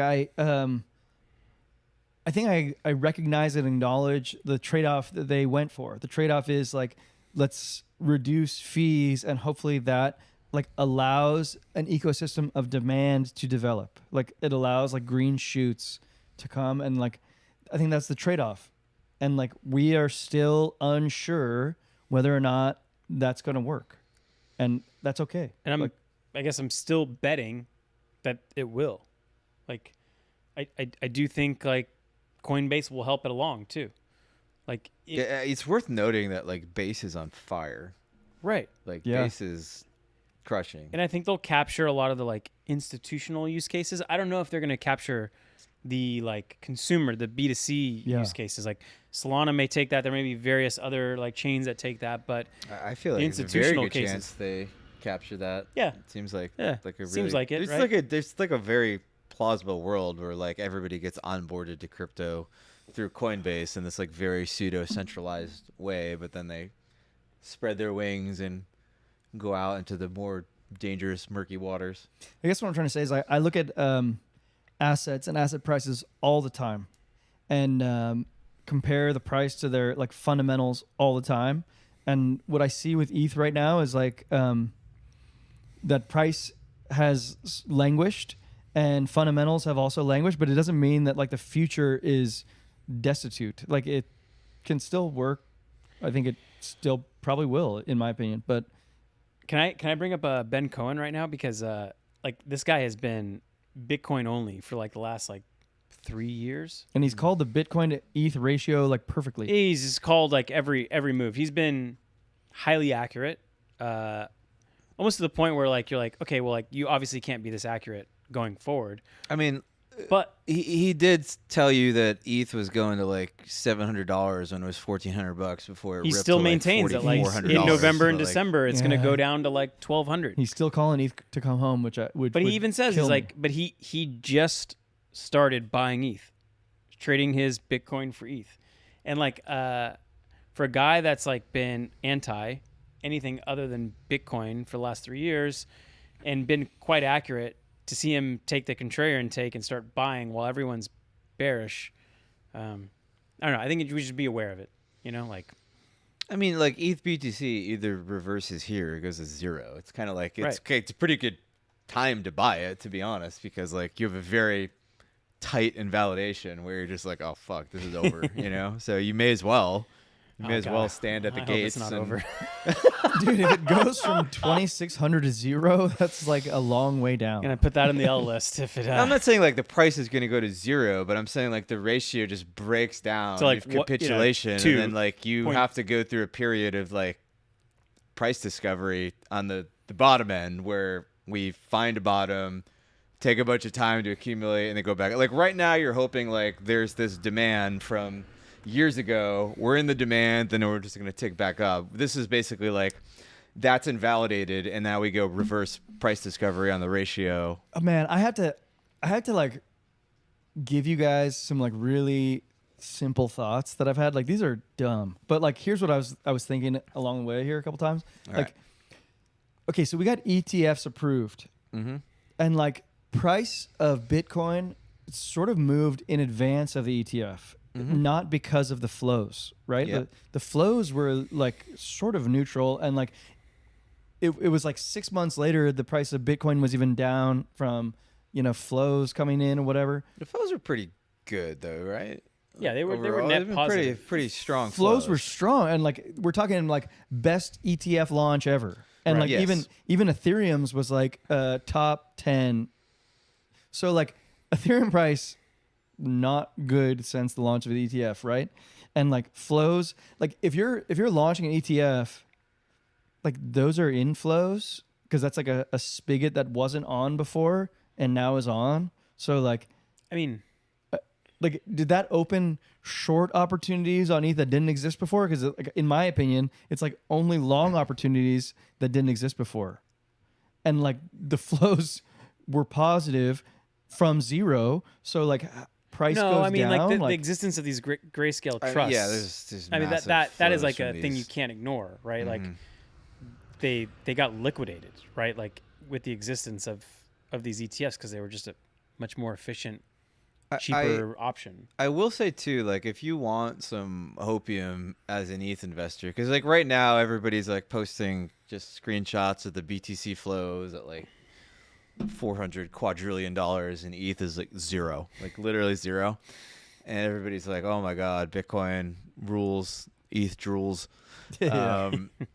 But there's been like an interesting theory put forth by the Giver on Twitter, who I think is like an amazing follow. I think he's like writes really deep, interesting threads, and will probably stop writing these after he gets Hold on, to pull him up. I want 70,000 pull him up on the followers. screen. I'll Yeah, let me see if I can find him. I want to follow him. Let me see if I don't follow He's this a guy. great follow. The Giver, Lazy Village. Yeah, Lazy Villager 1. Damn, he's up to 20. I've been following this guy since he had like 2,000 followers. He's at Crypto Tom Fool. That's the guy. No. No. Oh, Yeah, he- right. Wait, was what is repli- that? That was like him replying. Oh, to somebody. no, that's just his cover photo. Oh, okay, it's what's his handle? Lazy. he's 40. Give him Lazy a Villager second. 1. Give him a He second. actually was on 1000X Pod last episode, I think. So worth checking that out. But yeah, I've been following this guy for a while. He clearly just thinks for himself, which I appreciate. Like a lot of stuff is just people recycling other garbage they've read, and there's not really like anything useful there. So even if he's wrong, like there's like a kind of, I think, well thought out original opinion, but like it's pretty deep stuff. Anyway, he's put forth this theory that the run up in BTC pre-election has simply just been TradFi people just like hedging for a Trump win, and that this capital is going to be quite flighty and possibly leave, and that the Trump election could actually be like a sell the news event that people aren't expecting. And he's pointed to a number of data points to back this up. I think chief among them, like the complete lack of correlation in some altcoin flows, and but like I think he's got like a 25 tweet thread like on this that people can read. But if what he's saying is correct, like a lot of these flows, which people are pointing to as like evidence that the market thinks like the theory of Bitcoin is like a superior asset, and like evidence that there's just going to be this perpetual bid, like on a relative basis, that might not actually be the case. Like a lot of that might actually just be like election mercenary capital. So it'll be interesting to see what happens post-election. I like keeping some cash on the sidelines because, like, in the case that where Kamala wins or it ends up being a sell the news event if Trump wins, like you might see one of those dips like COVID dips where Bitcoin ETH was like kind of taken off, and then in February, March, it just took this like sharp dive down, and it turned out to be a very good buy as liquidity just like skyrocketed, M2 skyrocketed, and we might be on another one of those trains. So I don't know. I like keeping the cash on the sidelines for. I'm kind of of the mindset at this point that BTC has just got like a Fed put under it of sorts, but it's like a sailor put. Yeah. So I don't know. Like if there's a big sell off in Bitcoin post election, like MicroStrategy probably just gobbles it, right? I don't think they give a fuck, and they probably shouldn't, because I don't think the regime is going to make that much of a difference. I think like things have been set in motion, and Bitcoin's sort of like an inevitability. I do think Trump will juice it more, for sure. Like because like I think things are possible under Trump that are definitely like I don't think Kamala makes Bitcoin like a reserve asset or a strategic asset or something.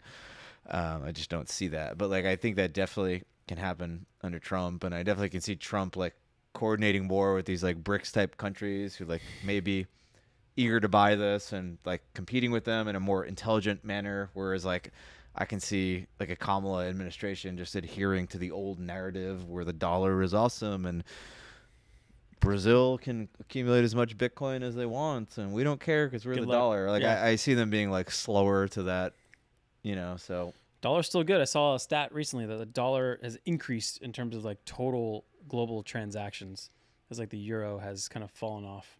yeah, makes sense. Yeah. Makes sense because Europe is the Ethereum of nations. How about like China? Like, is China competing? That was like the other superpower. The that was, RMB like, has looming. like gained like 3-4 percentage points in terms of global transactions, but still lower. But dollar has increased more than they've increased.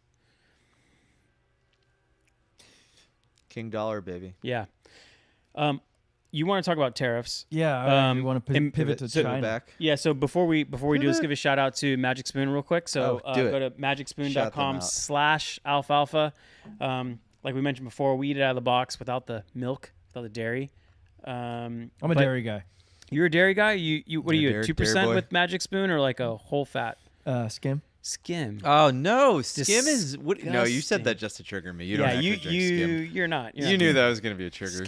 It's Fucking got bait. it tastes really good. That's bait. High in protein, but much less sugar than your typical like childhood cereals. So you can grab the variety box. It's got cocoa, fruity, peanut butter, and this one is frosted. We got next to us. Got 0 grams of sugar, 13 to 14 grams of protein, and 4 to 5 grams of net carbs. About 140, 150-ish calories per serving. Keto-friendly, gluten-friendly, grain-free, soy-free, all that good stuff. So, yeah, go to magicspoon.com/alfalfa. Use the code alfalfa at checkout to support the pod, but also get $5 off the variety pack, and they will give you the money back if you or the kids don't like it. It tastes good. It tastes good. It tastes really good. It tastes like Eat it. suspiciously good, even. It's really good. Yeah, it is suspicious. All right, thanks Magic Spoon for sponsoring the pod. So Eric, to your point, asking about tariffs, like we buy a lot of goods from China, and I'm particularly like interested in how these tariffs are going to play out, and to the point where like I don't really care like who wins. Like, Well, can we even reframe it more? Like, I am a guy that is, you guys know, doesn't follow this stuff very closely. I'm only sort of like observing that there's like a narrative that suggests that if Trump's elected, he's going to take this strategy that is like high tariffs. Like, can you tell me what that means? And also, like, what is that even plausible? Like, that might be his idea. Like, is that plausible? Like, in terms of getting passed? I think all of us have been like mostly pro-Trump, but like the one thing that we've all said is like terrible idea is like increasing tariffs. So I'll give you my take. I'd be curious to hear what you guys are. I did like write a few bullet points because these were easily flowing once you brought up the topic. I really don't like him at all. Like in particular, he's proposing, across the board, like 10 to 20% tariffs from any imported goods. And in particular, he's proposing a 60% tariff on any goods imported from China. 60%? 60. And just to be clear, those are already roughly around like 20 to 25%, depending on the category of the good. So they're already... Wait, hold on. We already pay a 10 to 25% tariff on Chinese imported more like goods? 20 to 25%, depending on the category, which he enacted in his first term and Biden kept. Oh, wow. I didn't know that. Yeah. So we're already paying significantly higher tariffs than we were, say, in like, I don't know, 2016 or something. Didn't even notice, did you? Well, I think that's pretty helpful for this discussion, but like keep going. All right. So I think it's going to crush American businesses. Like the main thing that he tries to avoid in his rhetoric is that he says, oh, we're going to punish China and tax China. But just as a reminder, like American businesses pay those tariffs, not Chinese factories, not the Chinese government, like American companies pay those tariffs. Yes, and then ultimately you pass those costs on to consumer. But here's that thing. Like most arguments just hear economists on CNBC been like, oh, and that'll result in inflation because they will just pass those on. But like the fact is that most businesses cannot pass those on because they sell price elastic goods, right? So it depends on the price elasticity. A price inelastic good would be things like cigarettes or milk or gasoline, right? Like you kind of want or have to buy those things. It doesn't matter if the cost goes up 30%, you're still going to buy those goods. And you might include like iPhones or luxury goods in that category. But like everything else is somewhat price elastic, meaning if the price goes up, the demand is going to go down. And that's the majority of goods that you find in the mall and in Walmart and on any e-commerce store that you purchase. So like I actually think like and I'm not talking about publicly traded companies, which they will certainly suffer, but I'm talking about your average, mid-sized business that's doing a couple $100 million in revenue, or even your small business that's doing like tens of millions of dollars in revenue. Like they are going to suffer from it because they're going to be paying higher cost of goods for the goods that they import, and they're not going to actually be able to pass those on to customers. So you will see companies have lower margins. They will shrink in size. They will not grow. They will have to lay off employees if that's the case. So in particular, that's like the number one thing that I see. Secondarily, yes, consumers will get crushed.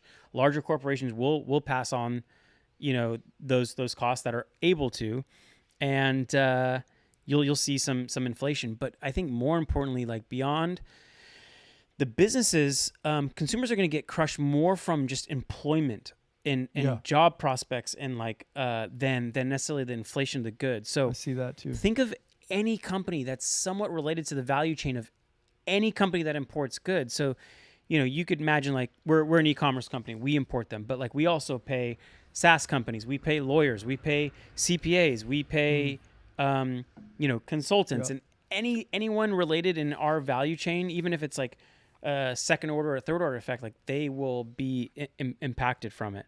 And also, if you play the game theory out, like there will be retaliatory tariffs. So not only the people who import goods, but the people who sell to China. And obviously that's a much lower percentage, but anyone related into that value chain will get hurt employment wise for companies that export to China.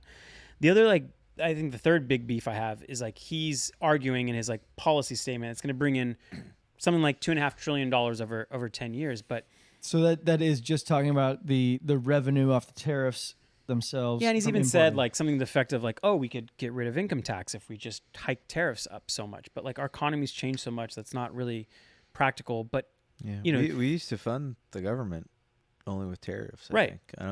I think that's what we did before income tax. That's interesting. That's not possible anymore. And I think the bigger argument against it is they're not counting in the significant decrease in demand from purchasing goods from China that will happen if you increase them 60%, right? Like that revenue will not be real. Like, yes, if you model it out now, and maybe there's a 10% decrease, you might get $2.5 trillion. But if if you just took all the revenue from tariffs and just mailed it to people in the form of stimmy checks, and they just bought the same goods, they were able to. So why do it in the first place? Why do it in the first place? It would be a weird way to redistribute income to the poorest people. Okay, I might be okay with that. Actually, that's sort of like I might be okay if they literally just said, money comes in, money gets spread out in stimmy checks. So hold on, mirrors. like this whole dynamic is so convoluted with many variables. What I understand you to say here, and I'm taking your word to be correct, I think it is, but like at the outset, there's going to be an increase in government revenues off of this like higher tax rate, right? Definitely. Short term, massive increase. Short term. Okay, Yeah. so then short term. But then what we're talking about here is like a lagging effect in the long term of a decreased demand, and decreased consumer demand is the big problem because like at the end of the day, your spending is another man's income, and that is like the entirety of the economy. Is like, and if you like slow down that velocity of transactions, that like slows down the economy at large. I mean they're projecting like an 80% decrease 80 basis point like decrease in GDP. So instead of being like 2.8, we'd be 2%. 2% is still good, but like you chop off like a third of the GDP growth, and that's not good. Also, like I think there's two reasons he's doing this. One is like just a pure bargaining chip, right? But also he's saying, oh, it'll incentivize companies to make in the U.S., and that's just not going to happen. Like, so hold on, there won't be a gap filled. Like if like your competitors go out of business because they're not finding the demand, that'll create a gap of like people creating supply for demand. That gap won't be filled. You're right. So like, consumers won't just be harmed by higher prices, but they'll have less choice. Wait, hold up. Some of this isn't following in my head. Okay. If I don't know if let's take the auto industry for example. All right, this is a unique case, but go on. Like cars, I could wrap my head around cars pretty easily. Right now, a lot of companies obviously manufacture cars abroad. I mean, cars, there is a lot of manufacturing domestically now. I think cars probably have a unique challenge because they're so large and shipping them maybe. I don't know. Maybe it's more economical to build them here than a widget or whatever. But still, a lot of cars are abroad, and maybe a lot of companies still manufacture these things abroad. In a world where Trump says, like, hey, if you build this auto manufacturing factory in China, I'm going to put a 200% tariff on your car.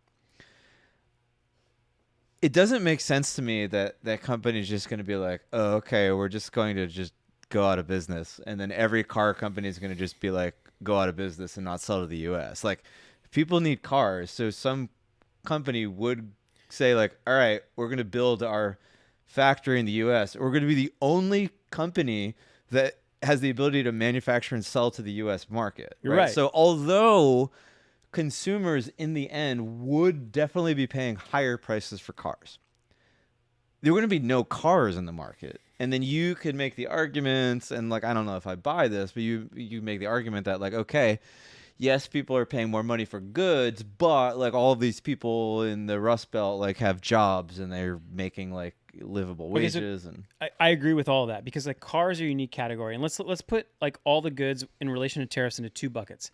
Things that U.S. already makes, already has the infrastructure to make. It kind of exists maybe at a lower scale, but like if you wanted to ramp it up, you could. Okay, right? What's the most non-car example? Fucking apparel. Like apparel? Yeah. I mean, but hold up. Let's go into this. You think that like we're just not going to have clothes in the U.S. anymore? No. I'm saying that.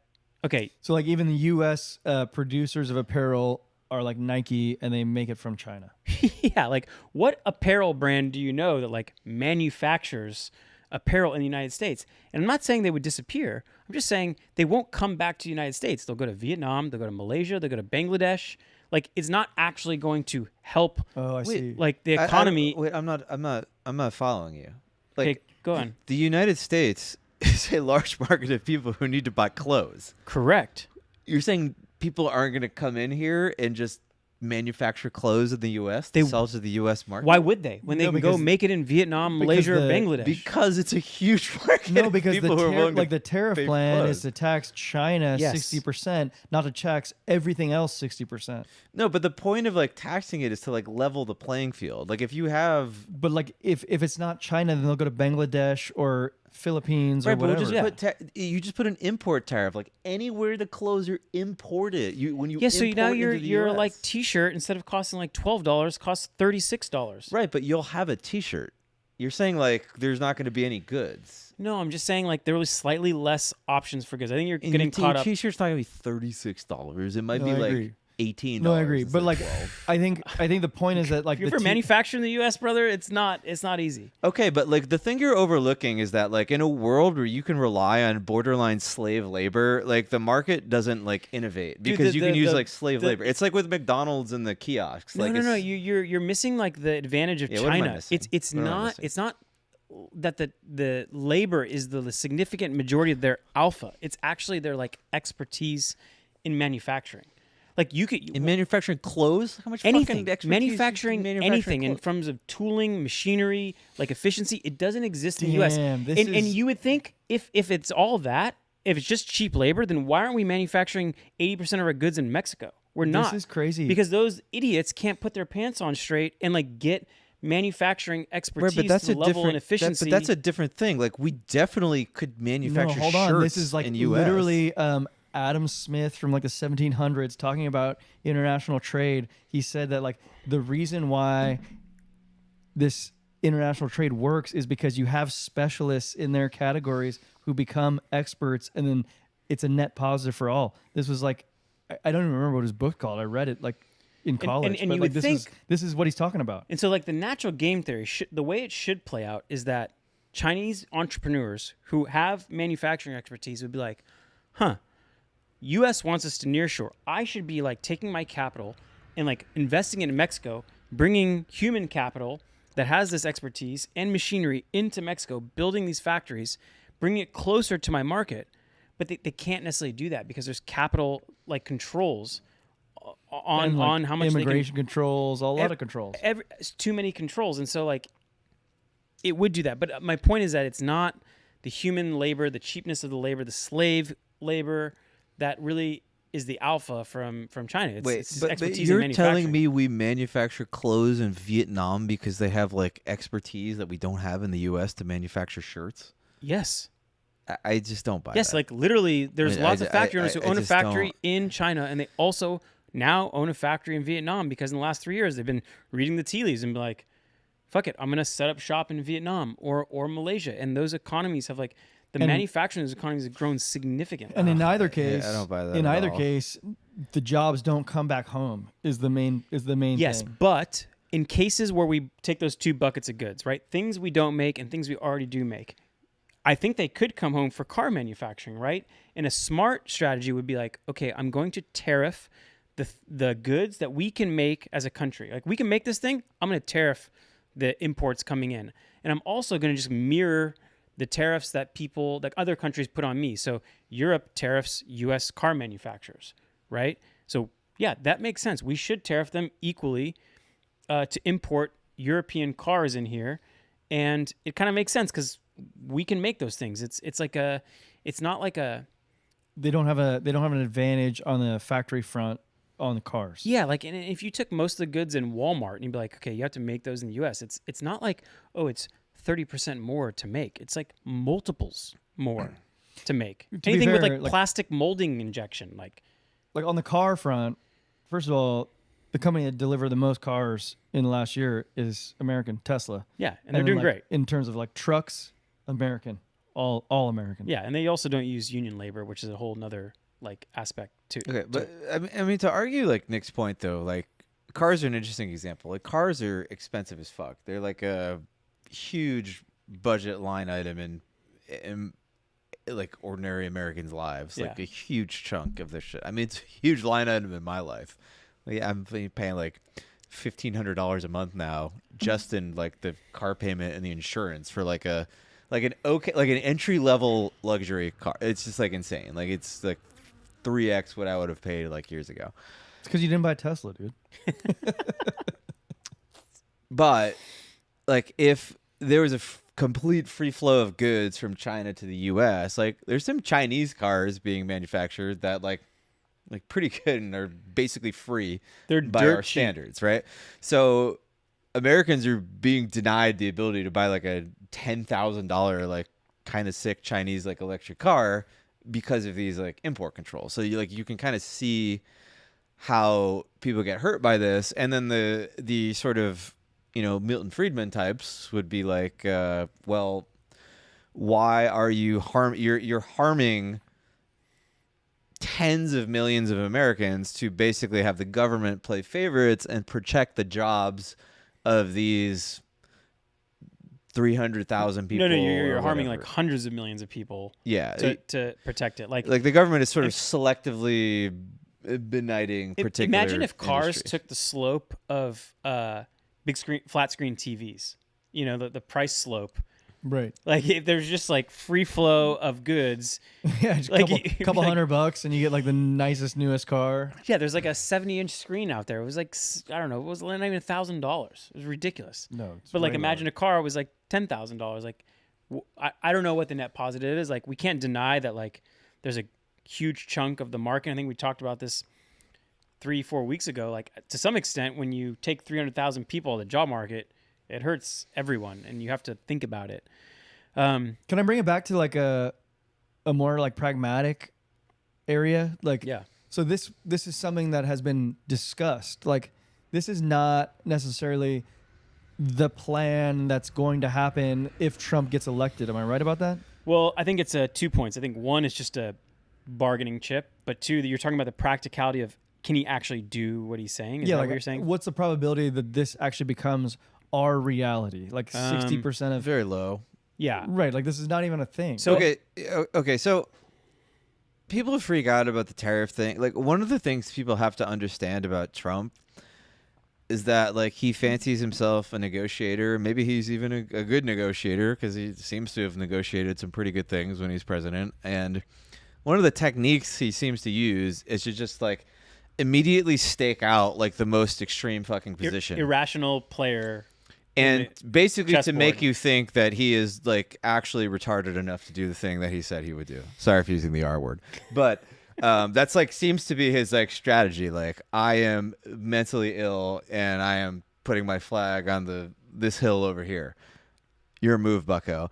And it is true that we live in a world where like China is like definitely taking advantage of us to isolate in on China. So even if you believe that like the sort of free trade version of the world is good, and I do believe that. I think a world where every country manufactures everything internally is terrible, right? Like people would, like, it is much better for particular countries to specialize in things, and the whole world gets cheaper stuff, like in aggregate, right?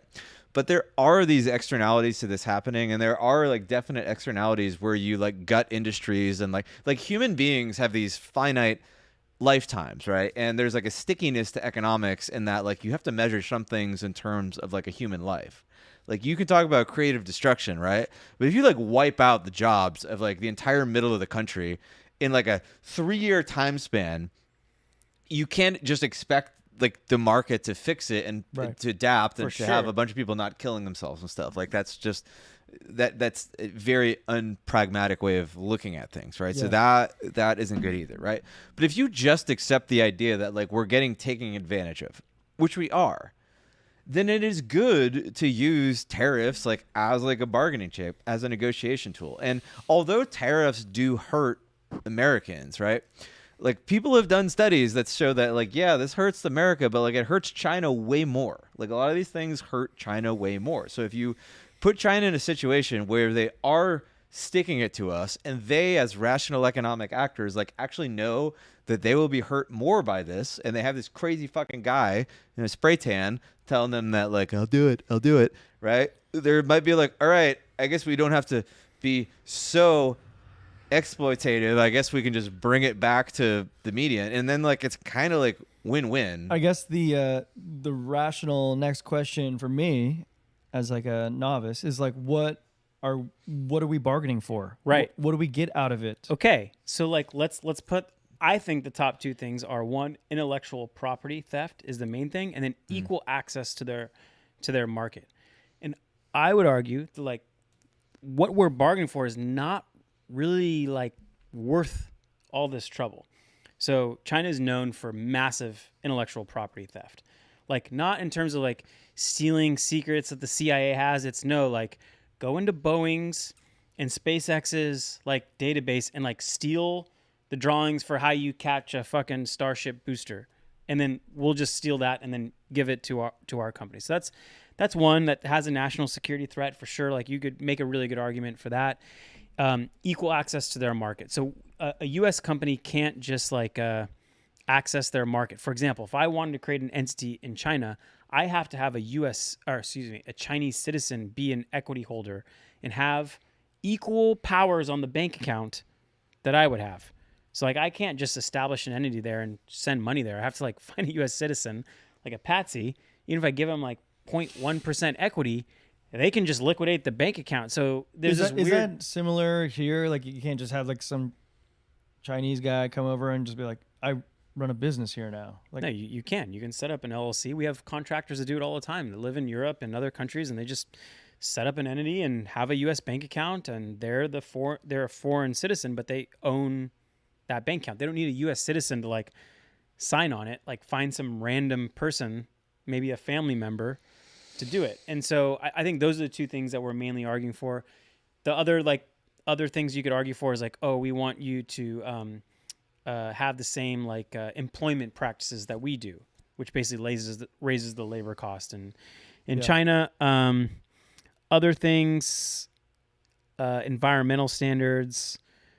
I don't know. I think those two things are the big things. IP theft and equal access to their markets. And like, I'm not really sure that's like worth putting us through like an economic turmoil. Wait, but like, do you concede that if you were to just let the free market run its course, then what you saw happen with like the complete gutting of manufacturing in the Rust Belt, like you concede that probably would have happened, right? Exactly the way it played out. Right. Like, do you think that's just like okay? No, because like I made the argument like 3-4 weeks ago that when we were talking about like, okay, let's forecast where AI will go in automation. And it's at some point it's not okay. Like to the point where we talked about the 10-year, it's not the level of unemployment, but maybe like how fast this shit happens. If it happens in a 3-year period, that's bad. Not just for those people, but for everyone else, because the economy like suffers. But that did happen, right? And you think it's bad. Like, do you think that we maybe shouldn't have gutted the Midwest to the extent like and at the speed that we did? Another measure you could look at, which I think is important, is like what is the base level, like the lowest level of like existing in America, not like even middle class or like upper class, but like just the cost and the value you're getting for that cost. So you could argue that like now every person, even living at the base level, has access to like infinite intelligence in their pocket, has an iPhone, has like a big screen TV. Like, and I don't know if those things are the most important things, but they're the easiest ones to like bring up as an example. But the fact remains, like, is the bottom level rising? And I think that's a good metric and to measure these things. The answer to that is no. The answer to that is yes, if you measure quality of life by access to televisions and cheap goods. No, lifespan. I mean, just even access to like... Lifespan's been pretty static / going down for a long time.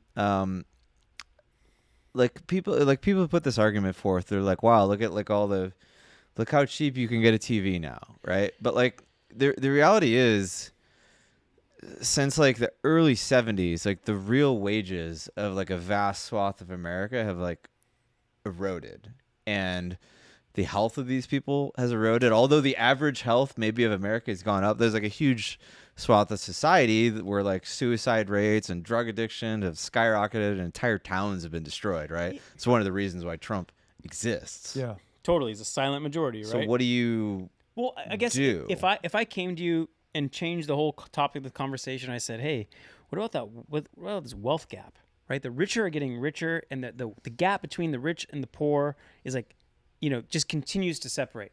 It gets wider and wider.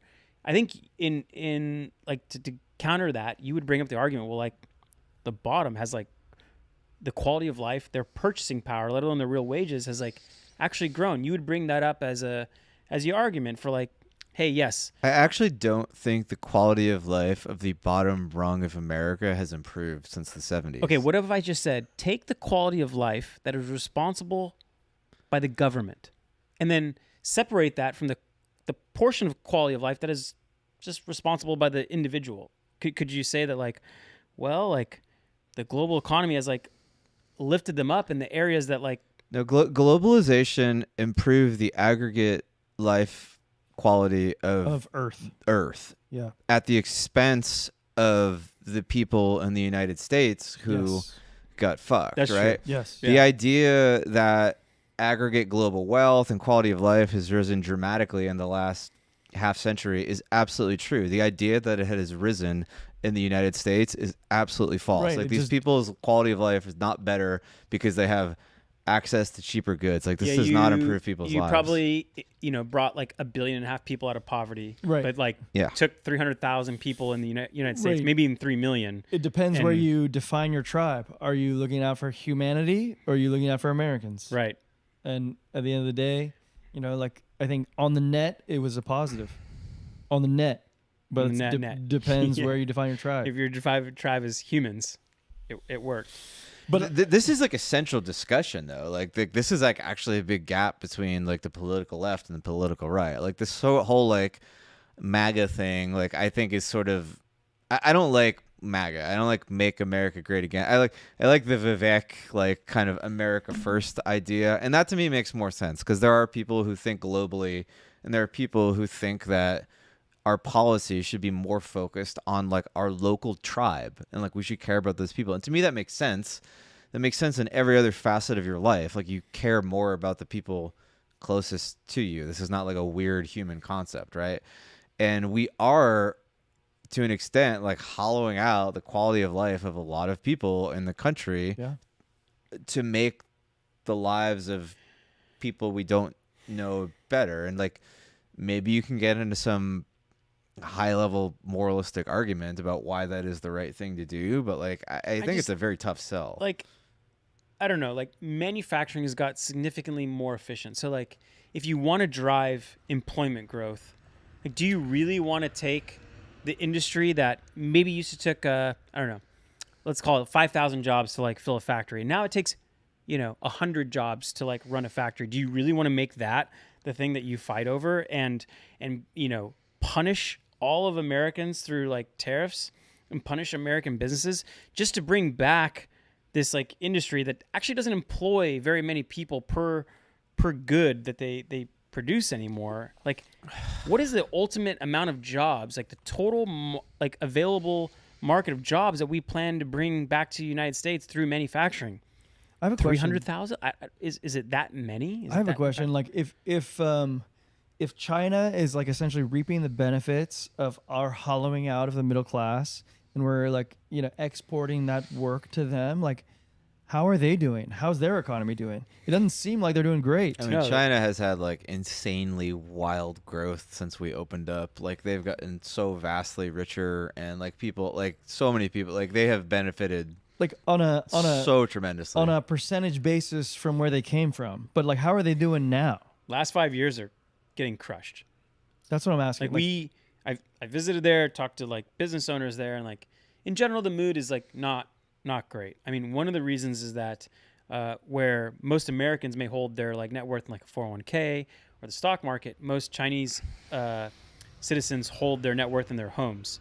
And so there was a massive housing bubble fueled by like subsidies from the government, and that is obviously significantly declined. So as a whole, you see just like household net worth in China like significantly decrease because real estate value. But it's because of reasons of government intervention in markets in a particular way. It doesn't have anything to do with like the crux of this discussion, which is sort of like the wealth transfer from. I mean, you can't argue with the China. massive growth that like countries like Vietnam and Malaysia have seen because of tariffs. Like, I don't know what percentage of like the GDP it is, but it is noticeable when you go there. Like, I wasn't even talking about that so much as like I was more asking about this idea of like a race of superpowerdom, a race to superpower, and it seemed as though U.S. was leading that race, and then somewhere along the narrative, it became like this thing where like,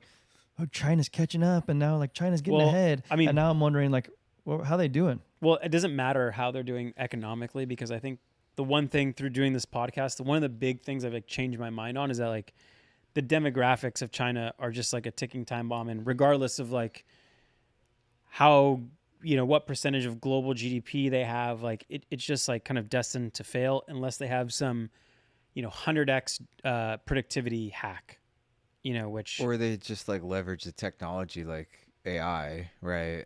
Which is part a of productivity hack, I guess, is what you're saying. But like I think the probability of that is a lot higher now than I used to think it was. Like I think that was like a really good argument 2 years ago when we started the podcast. Now I think in light of AI and sort of the exponential gains that that's sort of able to produce for you, like that's like not as good of an argument. Then you can see that in how China is able to like use technology to allow like a very tiny body of people to control like a vast population, and you can sort of like extrapolate that towards like China's ability to potentially exert influence on the world in spite of a stacked deck of demographics cards Right. against it. But his question is like relative to the U.S. So let's say if that's true, then it also is true that like the U.S.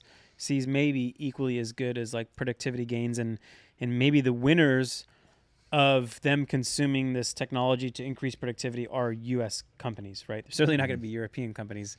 Maybe there'll be Chinese companies as well, but like mostly U.S. companies that kind of win from that as well. So, Yeah. Relative to the U.S., I think we're good. I think you just kind of have to like contain them somewhat militarily and treat them as not as like an enemy, but as just a competitor. We're competing and economically for the most part, and you just kind of have to wait them out. Yeah. Yeah. Even China aside, I think that the tariff discussion is interesting to me because it puts at the forefront like a kind of interesting set of thinking of like how to build like American society. And one of the reasons the Republican Party is like so much more interesting to me than the Democratic Party at this point is because within the Republican Party, like you have like I think like a kind of crazy tension of ideas, and like you have like at the forefront this like kind of populist JD Vance, Tucker Carlson wing versus like your Ben Shapiro kind of more neocon like Milton Friedman type people, and to me that is like the central most interesting discussion. Like how much do we keep doing free markets and American interventionism around the world versus we move towards like isolationism and protectionism? And that is like I think like a really interesting discussion. And it's especially interesting for us because like we have so much influence and we have such a position of power to move from. Like we have flexibility that other countries don't have. Yeah.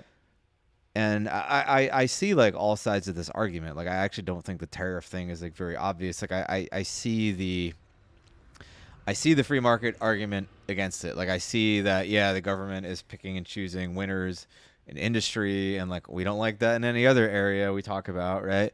But then I also see the reality that when we talk about just the pace of technology, and it like at a certain point in time, technological innovation crosses like the rate of change threshold where like you start like just it's happening within like a human life, and that becomes like really really difficult, right? Or like just like the career span of like a human life, because now you can have somebody's career destroyed before they have like moved on, right? Like in a world where it takes like 30 years for like a disruptive innovation to really take hold, you can have like an entire industry like earn out and retire and be like replaced, and it's fine.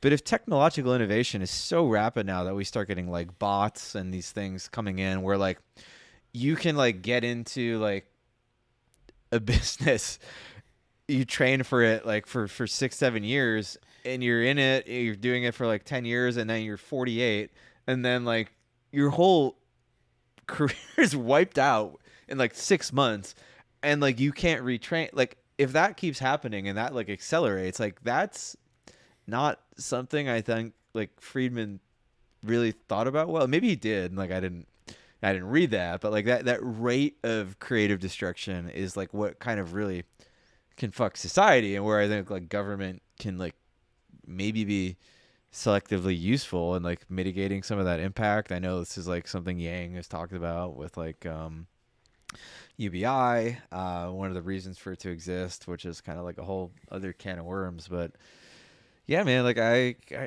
wonder about this. I mean, that's going to be probably like over the next like 10, 20 years, like that's going to be one of the issues that we have to deal with. And like you're talking about creative destruction, but I think there's going to be creative construction of like different jobs. But the point still remains that those people who get wiped out are not going to be the people who like take those new jobs that exist.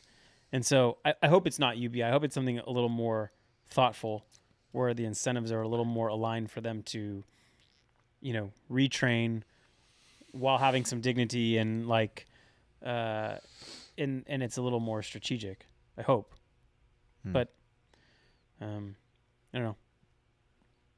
We'll see. Thoughts, Eric? One of the things that from these tariffs that people have said is that all roads point to inflation. Tariffs being one of the things. I think Paul Tudor Jones had an interview recently where he said, "I'm long gold, I'm long Bitcoin, I'm long commodities, I'm short treasuries because all roads point to inflation." So I guess, do you guys agree with that? Not really. I don't know if I do. Yeah. I think those assets are like a good portfolio, a good basket, but I don't know if I agree with the underlying. I think ultimately technology, you would probably agree, is wildly deflationary. And I think that one of the areas in which we have not seen deflation has been government protected industries, but also industries that are maybe you would call in the service realm, or that have a high human labor component. But to click on that, right? What happens when Tesla starts producing widely available robots? What happens when these service jobs, suddenly you have a robot? Technology is not necessarily deflationary, but it is though. It is, but it has other effects. Let's look at just the impact of GLP-1s. Let's forget Eli Lilly's recent earnings. Just skip over that. But the fact that you're seeing that we're possibly witnessing peak obesity and a significant decrease in the top 5 things that might kill human beings. They're even showing for people who have diabetes, taking GLP-1s could help them prevent Alzheimer's, which wasn't even on the map. So you're seeing a particular part of technology that is increasing health span. So it's not just deflationary, but it could also increase lifespan. And then this episode brought to you by Ozempic. Yeah. I've always been trying to shove this into every agenda of every episode. I'm this is one of the most significant things that's happened in human history. Yeah. Another thing I wanted to bring up was so if Trump gets elected, he's saying that he's going to bring Elon into the Department of Government Efficiency. Doge. Yes, Doge. And Elon's making some pretty big claims. He can cut the government spend significantly. He can make it much more efficient. And every time he says that, I'm just you're going to cause the most massive recession that we've ever seen. Let's be honest. The government deficit, the federal deficit, has driven this economy over the last 2 years. And if you look at who is the biggest employer, broadly speaking, it's the federal government, it's state governments. That's the one thing that's driven us and kept us alive and out of recession. So if this guy goes in and just starts ripping stuff out of here, Javier Milei style, and the deficit's friends don't need it, and that's what's happening. In Argentina, inflation is coming down, but unemployment is massively spiking, and so I'm hearing Elon. I'm wow, this is good. Hold on, can you do I don't know, 2% a year for the next 50 years? Not okay. The thing is, here's the problem with this. You can't. Because if you do 2% a year, then a Democrat comes in next term, and then they just overturn everything. But why hasn't he? Why isn't this? So hold on. I mean, he's obviously selling something, but he's not admitting the biggest part. Can I go back to cause massive recession? Okay, fine. It causes a recession if he does that. Okay. What are the chances he does that? The same question I have on Trump's tariff plan. Is this just brainstorming or ideation, or is this actually going to happen? I don't know. I think you can go and fire a whole group of federal employees. Things might break, and there are no checks and balances necessarily on. Is it a union where you need to tell the union we'd like to fire this employee, and they have a 6-month rebuttal period where they sit in a room and read the newspaper while you still pay them? Yeah, I don't know. It is wild how many people are employed by the government, and God, somebody published something today on Twitter. I forgot to bookmark it, talking about just like the inevitable rise of debt and like sort of like the death of democracy. And they sort of had a post on like, oh, it's not late stage capitalism, it's late stage democracy. And he sort of analogized government to this sort of like memory leak in coding that's like inevitable, and just talked about how like because what you're talking about really exemplifies this, right? Because you get to the point where so much of the economy becomes dependent on the government. And then you can't cut that because you're going to cause a recession, and whichever party cuts that will like lose power, so they don't cut it. But in reality, what's happening is you're taking like otherwise productive resources in the country, and then you are moving them towards like the government teat where they are no longer productive, and you create this like waste, and this like inefficiency builds up over time, ultimately like at some point ending in like your demise as like a superpower, right? It would be much better for Elon to come in, slash the government, cause like a massive recession, but then like honestly 5 years out we'd be fine, and then like 20 years out like everybody's got flying cars, right? Like that's probably what happens, but it also won't. It's like guaranteed to not happen. Because just because people fight against it is what you're saying?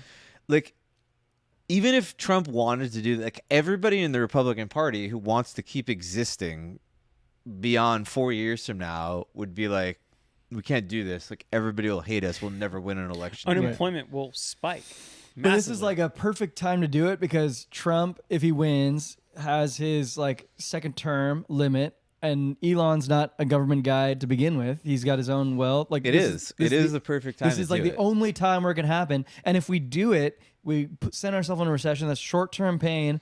For long-term, maybe keeping this. But I could argue. But I could also argue with you that we do it. There's short-term pain, and then like AOC becomes president, and then the country's like, let's try socialism, and then America dies. Like, yeah, I can draw scenarios where like actually it gets worse. The worst like, mean reversion possible. Right? So, are you familiar with this like parable? It's like a Chinese parable where like a farmer has like a horse come to him. He falls off the horse, breaks his legs. He says, "Oh, how unfortunate. We'll see." Yeah, we'll see. Like, it's the we'll see parable. Yeah. Like, is that good for you? Like the horse runs away. Is that bad? We'll see. You know, like everything's a we'll see. Yeah. It's like the horse runs away, but it comes back with 7 more horses. Like, okay, is that good? We'll see. You know, everything's a we'll see. One of the horses kills his child. Oh shit. Right. Anyway, yeah, I mean, I didn't even think about that. That like just immediate snapback. But unforeseen. You know, to your point, like Trump will likely find a way to extend the whatever it is, TCJA. What does that mean? His original tax cut proposal. Like it's expected to expire next year, I believe, 2025 or 2026. He'll likely extend it. So I guess he'll cut some deficit spending, but he has a way to like give it back to everyone through tax cuts. But man, if you guys get elected, like we're gonna have to huddle. Maybe we should like get together every Wednesday at like 5 p.m. and make sure we keep talking about this in case this does happen, so we can maybe like try to plan around this and change our asset allocation. Okay, Steven. I don't even want to hear your opinion. If Kamala wins, we're just gonna move forward all together. It's gonna be fine. It will be fine. It'll totally be fine. It'll be fine. Like literally nothing will happen. The Republicans will run the Senate. Quo. They might have the House, and just nothing will happen. And like money printing will continue. You will be poorer. Well, asset prices will continue to rise because they're going to continue printing money. So like it's right, but asset prices rising because inflation versus asset prices rising because growth and productivity are different scenarios, right? Well, like also, you don't want to be like, it's Argentina, it's circa 10 years ago. Asset prices will keep rising. We'll be fine. Well, it's like, well, no, not exactly. I don't necessarily agree because like a lot of the asset prices that you like to talk about are like in the silliest realm of all time. Like I don't think that those asset prices need to keep rising. My main concern with Kamala winning is not that I get poorer, although I think that will happen. My main concern is like the country becoming more like California, right? Like California has sort of or maybe basically more like Europe. right? Like, aren't you more concerned about Europe? No, I think California and that, like, what the problem with California is that one party got so powerful that they were able to basically just entrench themselves forever. And in doing so, we have the most fucking corrupt piece of shit government where there's no accountability. And, like, you can just be, like, the fact that Kamala is running for president is an indictment of California politics. Like, that lady should have never fucking made it to like the mayor's assistant, right? And now she's like she's a sneeze away from the presidency because she ascended through the hold on. corrupt like why ladder do of California why politics. do you feel this way? Why do you feel this way? Because California politics is just a fucking machine. It's a machine, and the reason it's able to be a machine is because it's lost all like electoral accountability, right? It's become such a uniparty state. Uniparty state. Like right? the market is gone. When Or the is it market because, is gone, like, you just have consolidation of power. Or is it because we're like such a big economy that we represent maybe like if California was a country, it'd be like the 5th largest country in the world. So it's like really representative of like what people deem No, it's big a and corrupt good. one-party state that like is now reached critical mass and is able to just perpetuate he's its right. own To some existence. extent, we lived off of like the last like 3 decades worth of like growth that has continued to produce dividends. I mean, like, that is a gives us the reason. That is a luxury- reason why like people aren't starving in the streets and like just gonna like overthrow the government by force. So yeah, I You guess in still that tax sense, you're Apple. Right? correct. Yeah. Right, but yeah, this whole country is just the state is just like this parasite, like living off the innovation of like these great companies, right? And like if it weren't for Silicon Valley and like the natural environment, like this place would be like an absolute hellhole. Like if California was where Oklahoma is, there'd be nobody there anymore. Like it'd be gone, right? So that is what I worry about. Like I worry about that at a federal level. So how long is the lag, you think, from like California policies that enabled and like laid the sod to like allow the shoots, the green shoots of Silicon Valley and like all these like cool things that happen in California to exist? How long is that lag time versus like where we are now, where it's just like what you're describing as like leeching off? You could of argue is like the 70s or 80s, like HP just kind of like being one of the first starters of like technology in Silicon Valley, and then like those entrepreneurs like spring off and start other companies and grow. And some have left. Some companies have left, right? Like Tesla has left, yeah. but like some still stay here. Many still stay here. So like, It's hard to leave paradise. this is a bit of a paradise. You got a little luxury of weather and luxury of like living off of the fruits of like previous decades' labor. Yeah, but like not an argument for. I'm more worried about a situation like Europe, where like you listen, like Bloomberg does these interviews with like European entrepreneurs and investors, and they're just like, I can't invest in this place. But Like, Europe is the inevitable next step of what I'm saying happening, Okay. right? So yeah, I am ultimately like I'm not just worried about California because like I hate the Democrats, like period end, right? I'm worried about what that means like ultimately for like the free market in particular, but like also the cultural stuff is driving me fucking crazy too, and I don't like that either, right? But like ultimately, I do worry about being like people here, like have this like weird hard on for like Europe, like it's like this like paradise where everybody has like free healthcare. Well, it's and a pretty good dances. vibe, dude. It's like yeah, except if you have to live there. Hold on. Like, hold up. Yeah, it's pretty I good though. agree that like there are elements of Europe that are a good vibe. Is Europe sustainable? Fuck no. It is inevitably going to collapse, which is the reason why they're fucking letting in all these like migrants from Africa, because it's not sustainable. Like, no, it's not sustainable. There's too much debt. And like, there's not enough growth and productivity because people aren't having kids. Like this is a house of cards that's going to crumble. Like, you can't just magically give people. Also applies to United States outside of California, not just California. It applies to the United States. What's that? Everything that you just said also applies to the United States outside of California. Increasing level of debt, increasing level of migrants. I mean, like I'm more concerned about like just over regulation. Like that's what is like. But to your point, Europe. we are doing the Europe playbook to like a lesser degree because our problems are lesser than Europe. But like you are seeing that playbook being run, right? Like people who are sort of naive think like, oh, like the government can just give everybody healthcare and wealth and it happen. It's not how it fucking works. Like first you have to have a society that like produces shit and generates wealth. Like if you don't have that, you can't just wave a wand and give everybody free healthcare. Which we do. It just doesn't work. Which we do. We do. Which have we that. do right now, and we need to that. maintain that. Like it's a great thing. It's not like a given that we will always have that, and like people are taking that for granted right now to an extent that is like a little scary.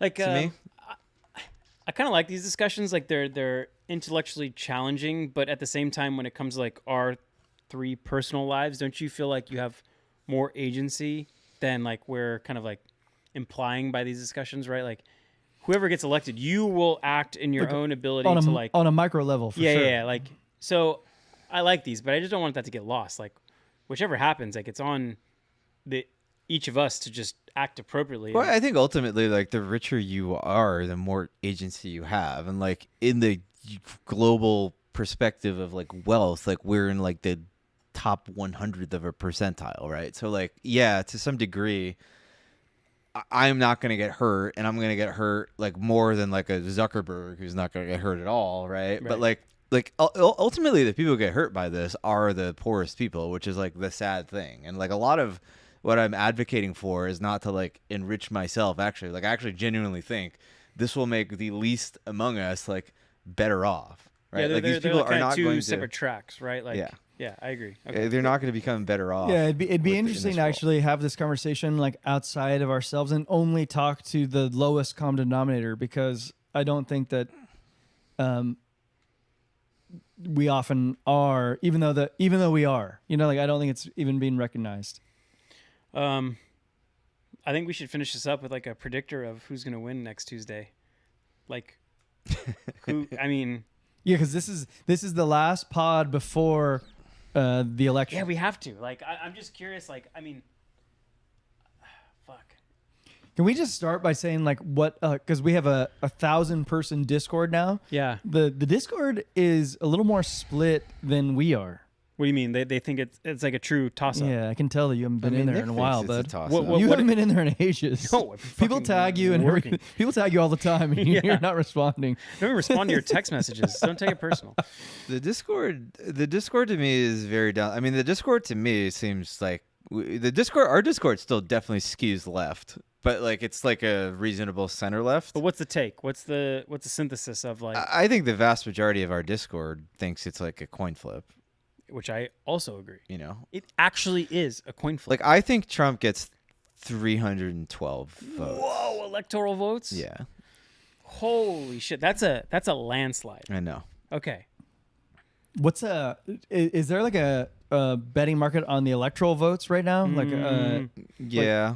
Not that I know. Like probably market has it, but there's like just like all these tiers, and it's like 2%, 4%. Yeah, I don't actually, because I don't follow politics the way you guys do. I just think that Trump's going to win, and I think it's not particularly going to be very close. Yeah, I mean, I was talking to people today, and like it was like interesting talking to Carby and various other people who think very differently than I do, and like see like a total like in my world. All I see and everything around me, people I follow, information I consume, is people moving to the right. I see like 0 people moving to the left, and it's interesting to me that like I can talk to people and be like, oh, I see tons of people moving to the left, and I'm just like. But have you ever been wildly wrong before? Because I have. I've been wildly wrong on Hillary. I thought Hillary was gonna like just. Trump still had like a 1 out of 3 probability. See, I called Trump winning that one, so I wasn't wrong there. But you were wrong on Biden. I was wrong on Biden, but like I didn't feel as good as I felt about this, and I still feel like Trump wins that in a world where they don't suppress the laptop story. Oh, So okay, I feel like I got cheated there, but he got fucking crushed on that one. What? On Biden. He got crushed by Biden. You didn't get crushed by Biden. He lost by like 10,000 votes in the entire country. Those your words, not mine. Literally your words, not mine. I think Trump wins with like 270 something electoral votes. yeah. Maybe 2 weeks. 287. I mean, we're going to be here for like 3 weeks. if that's the 287 case. max. I pray that I am right and you are wrong, because if you are right, this country is going to be a fucking it's going to be disaster. a shit show. It's going to be if a shit Trump show. loses by like one fucking vote because of that Nebraska district, which is like a very plausible scenario, like people are going to lose their shit. I also It's wouldn't be not gonna surprised if good. Kamala wins. Like, I think it's like a true 50-50. Like, I think these polls have been under indexing Trump for 2 presidential cycles, and they're not. I think under-indexing him these this time. polls are literally just engineering a 50-50 hedge so that they don't look like idiots. And I think they're fuck outta all here. doing the same fucking Get the thing. fuck out of These here. all polls doing are the same stupid. fucking thing. No, they are stupid. The polls are so dumb. I literally think they're dumb. From the moment that Kamala got like nominated, or what's even the word? Because she wasn't nominated, where she was just appointed. Benighted. Benighted. Like, I just thought this whole thing was just a sham on the polls, and I still do. And man, in my world, and I think in our world, like, it just seems like Kamala doesn't stand a chance. Prop bet A. Within 3 days of Tuesday, will there be on the news pictures of buildings on fire? Like flames on the news. Obviously. You think so? Yeah. Regardless, like you're saying. Obviously. I mean, there's buildings on fire in the news every day. All right, you get what I'm saying. I Like, mean, that's will there be civil unrest? that's a heavy favorite. Okay. Unfortunately, I think it's a heavy favorite. All right. I think no matter who wins, if it's close, there's going to be like a disaster. I think if it's close, I think if Trump loses a close election, it's going to be bad. I think probably we're gonna be like, by Tuesday night, we're gonna be very in tune with the number of court cases that have been like filed and lawsuits filed in the last 6 months in the state of Pennsylvania. Like, there's been like all these little things on how the votes are counted and when you can count. Like, I think by Tuesday night, we're going to be like somewhat experts on court cases in Pennsylvania that like no one has knowledge of now, but like they've been like lodged at like a high velocity that they're not settled. Right. But it's bad. They already found like 3,000 like fraudulent registrations. It's like there's already disaster. Like, the only way out of this is like some sort of blowout. Unfortunately, it's and I've always been like a big defender of the Electoral College, but like we got to get rid of it. Like, this like wouldn't be a problem. None of this shit would be a What problem. do you mean? It favors your candidate as of right now. Okay, I used to think that, but like I just think that's because these parties are just playing to that game. I think if you got rid of the Electoral College, both parties would just like adapt their messaging to be more moderate in a particular way. They wouldn't be chasing like So just strict 50,000 vote? votes in the entire country, right? And like people in California would Interesting. matter That's a little hot more. take. Yeah, I haven't heard that before. That's a hot take. I think, and I'd like to give my optimistic perspective, is that like whether or not that happens on Tuesday night or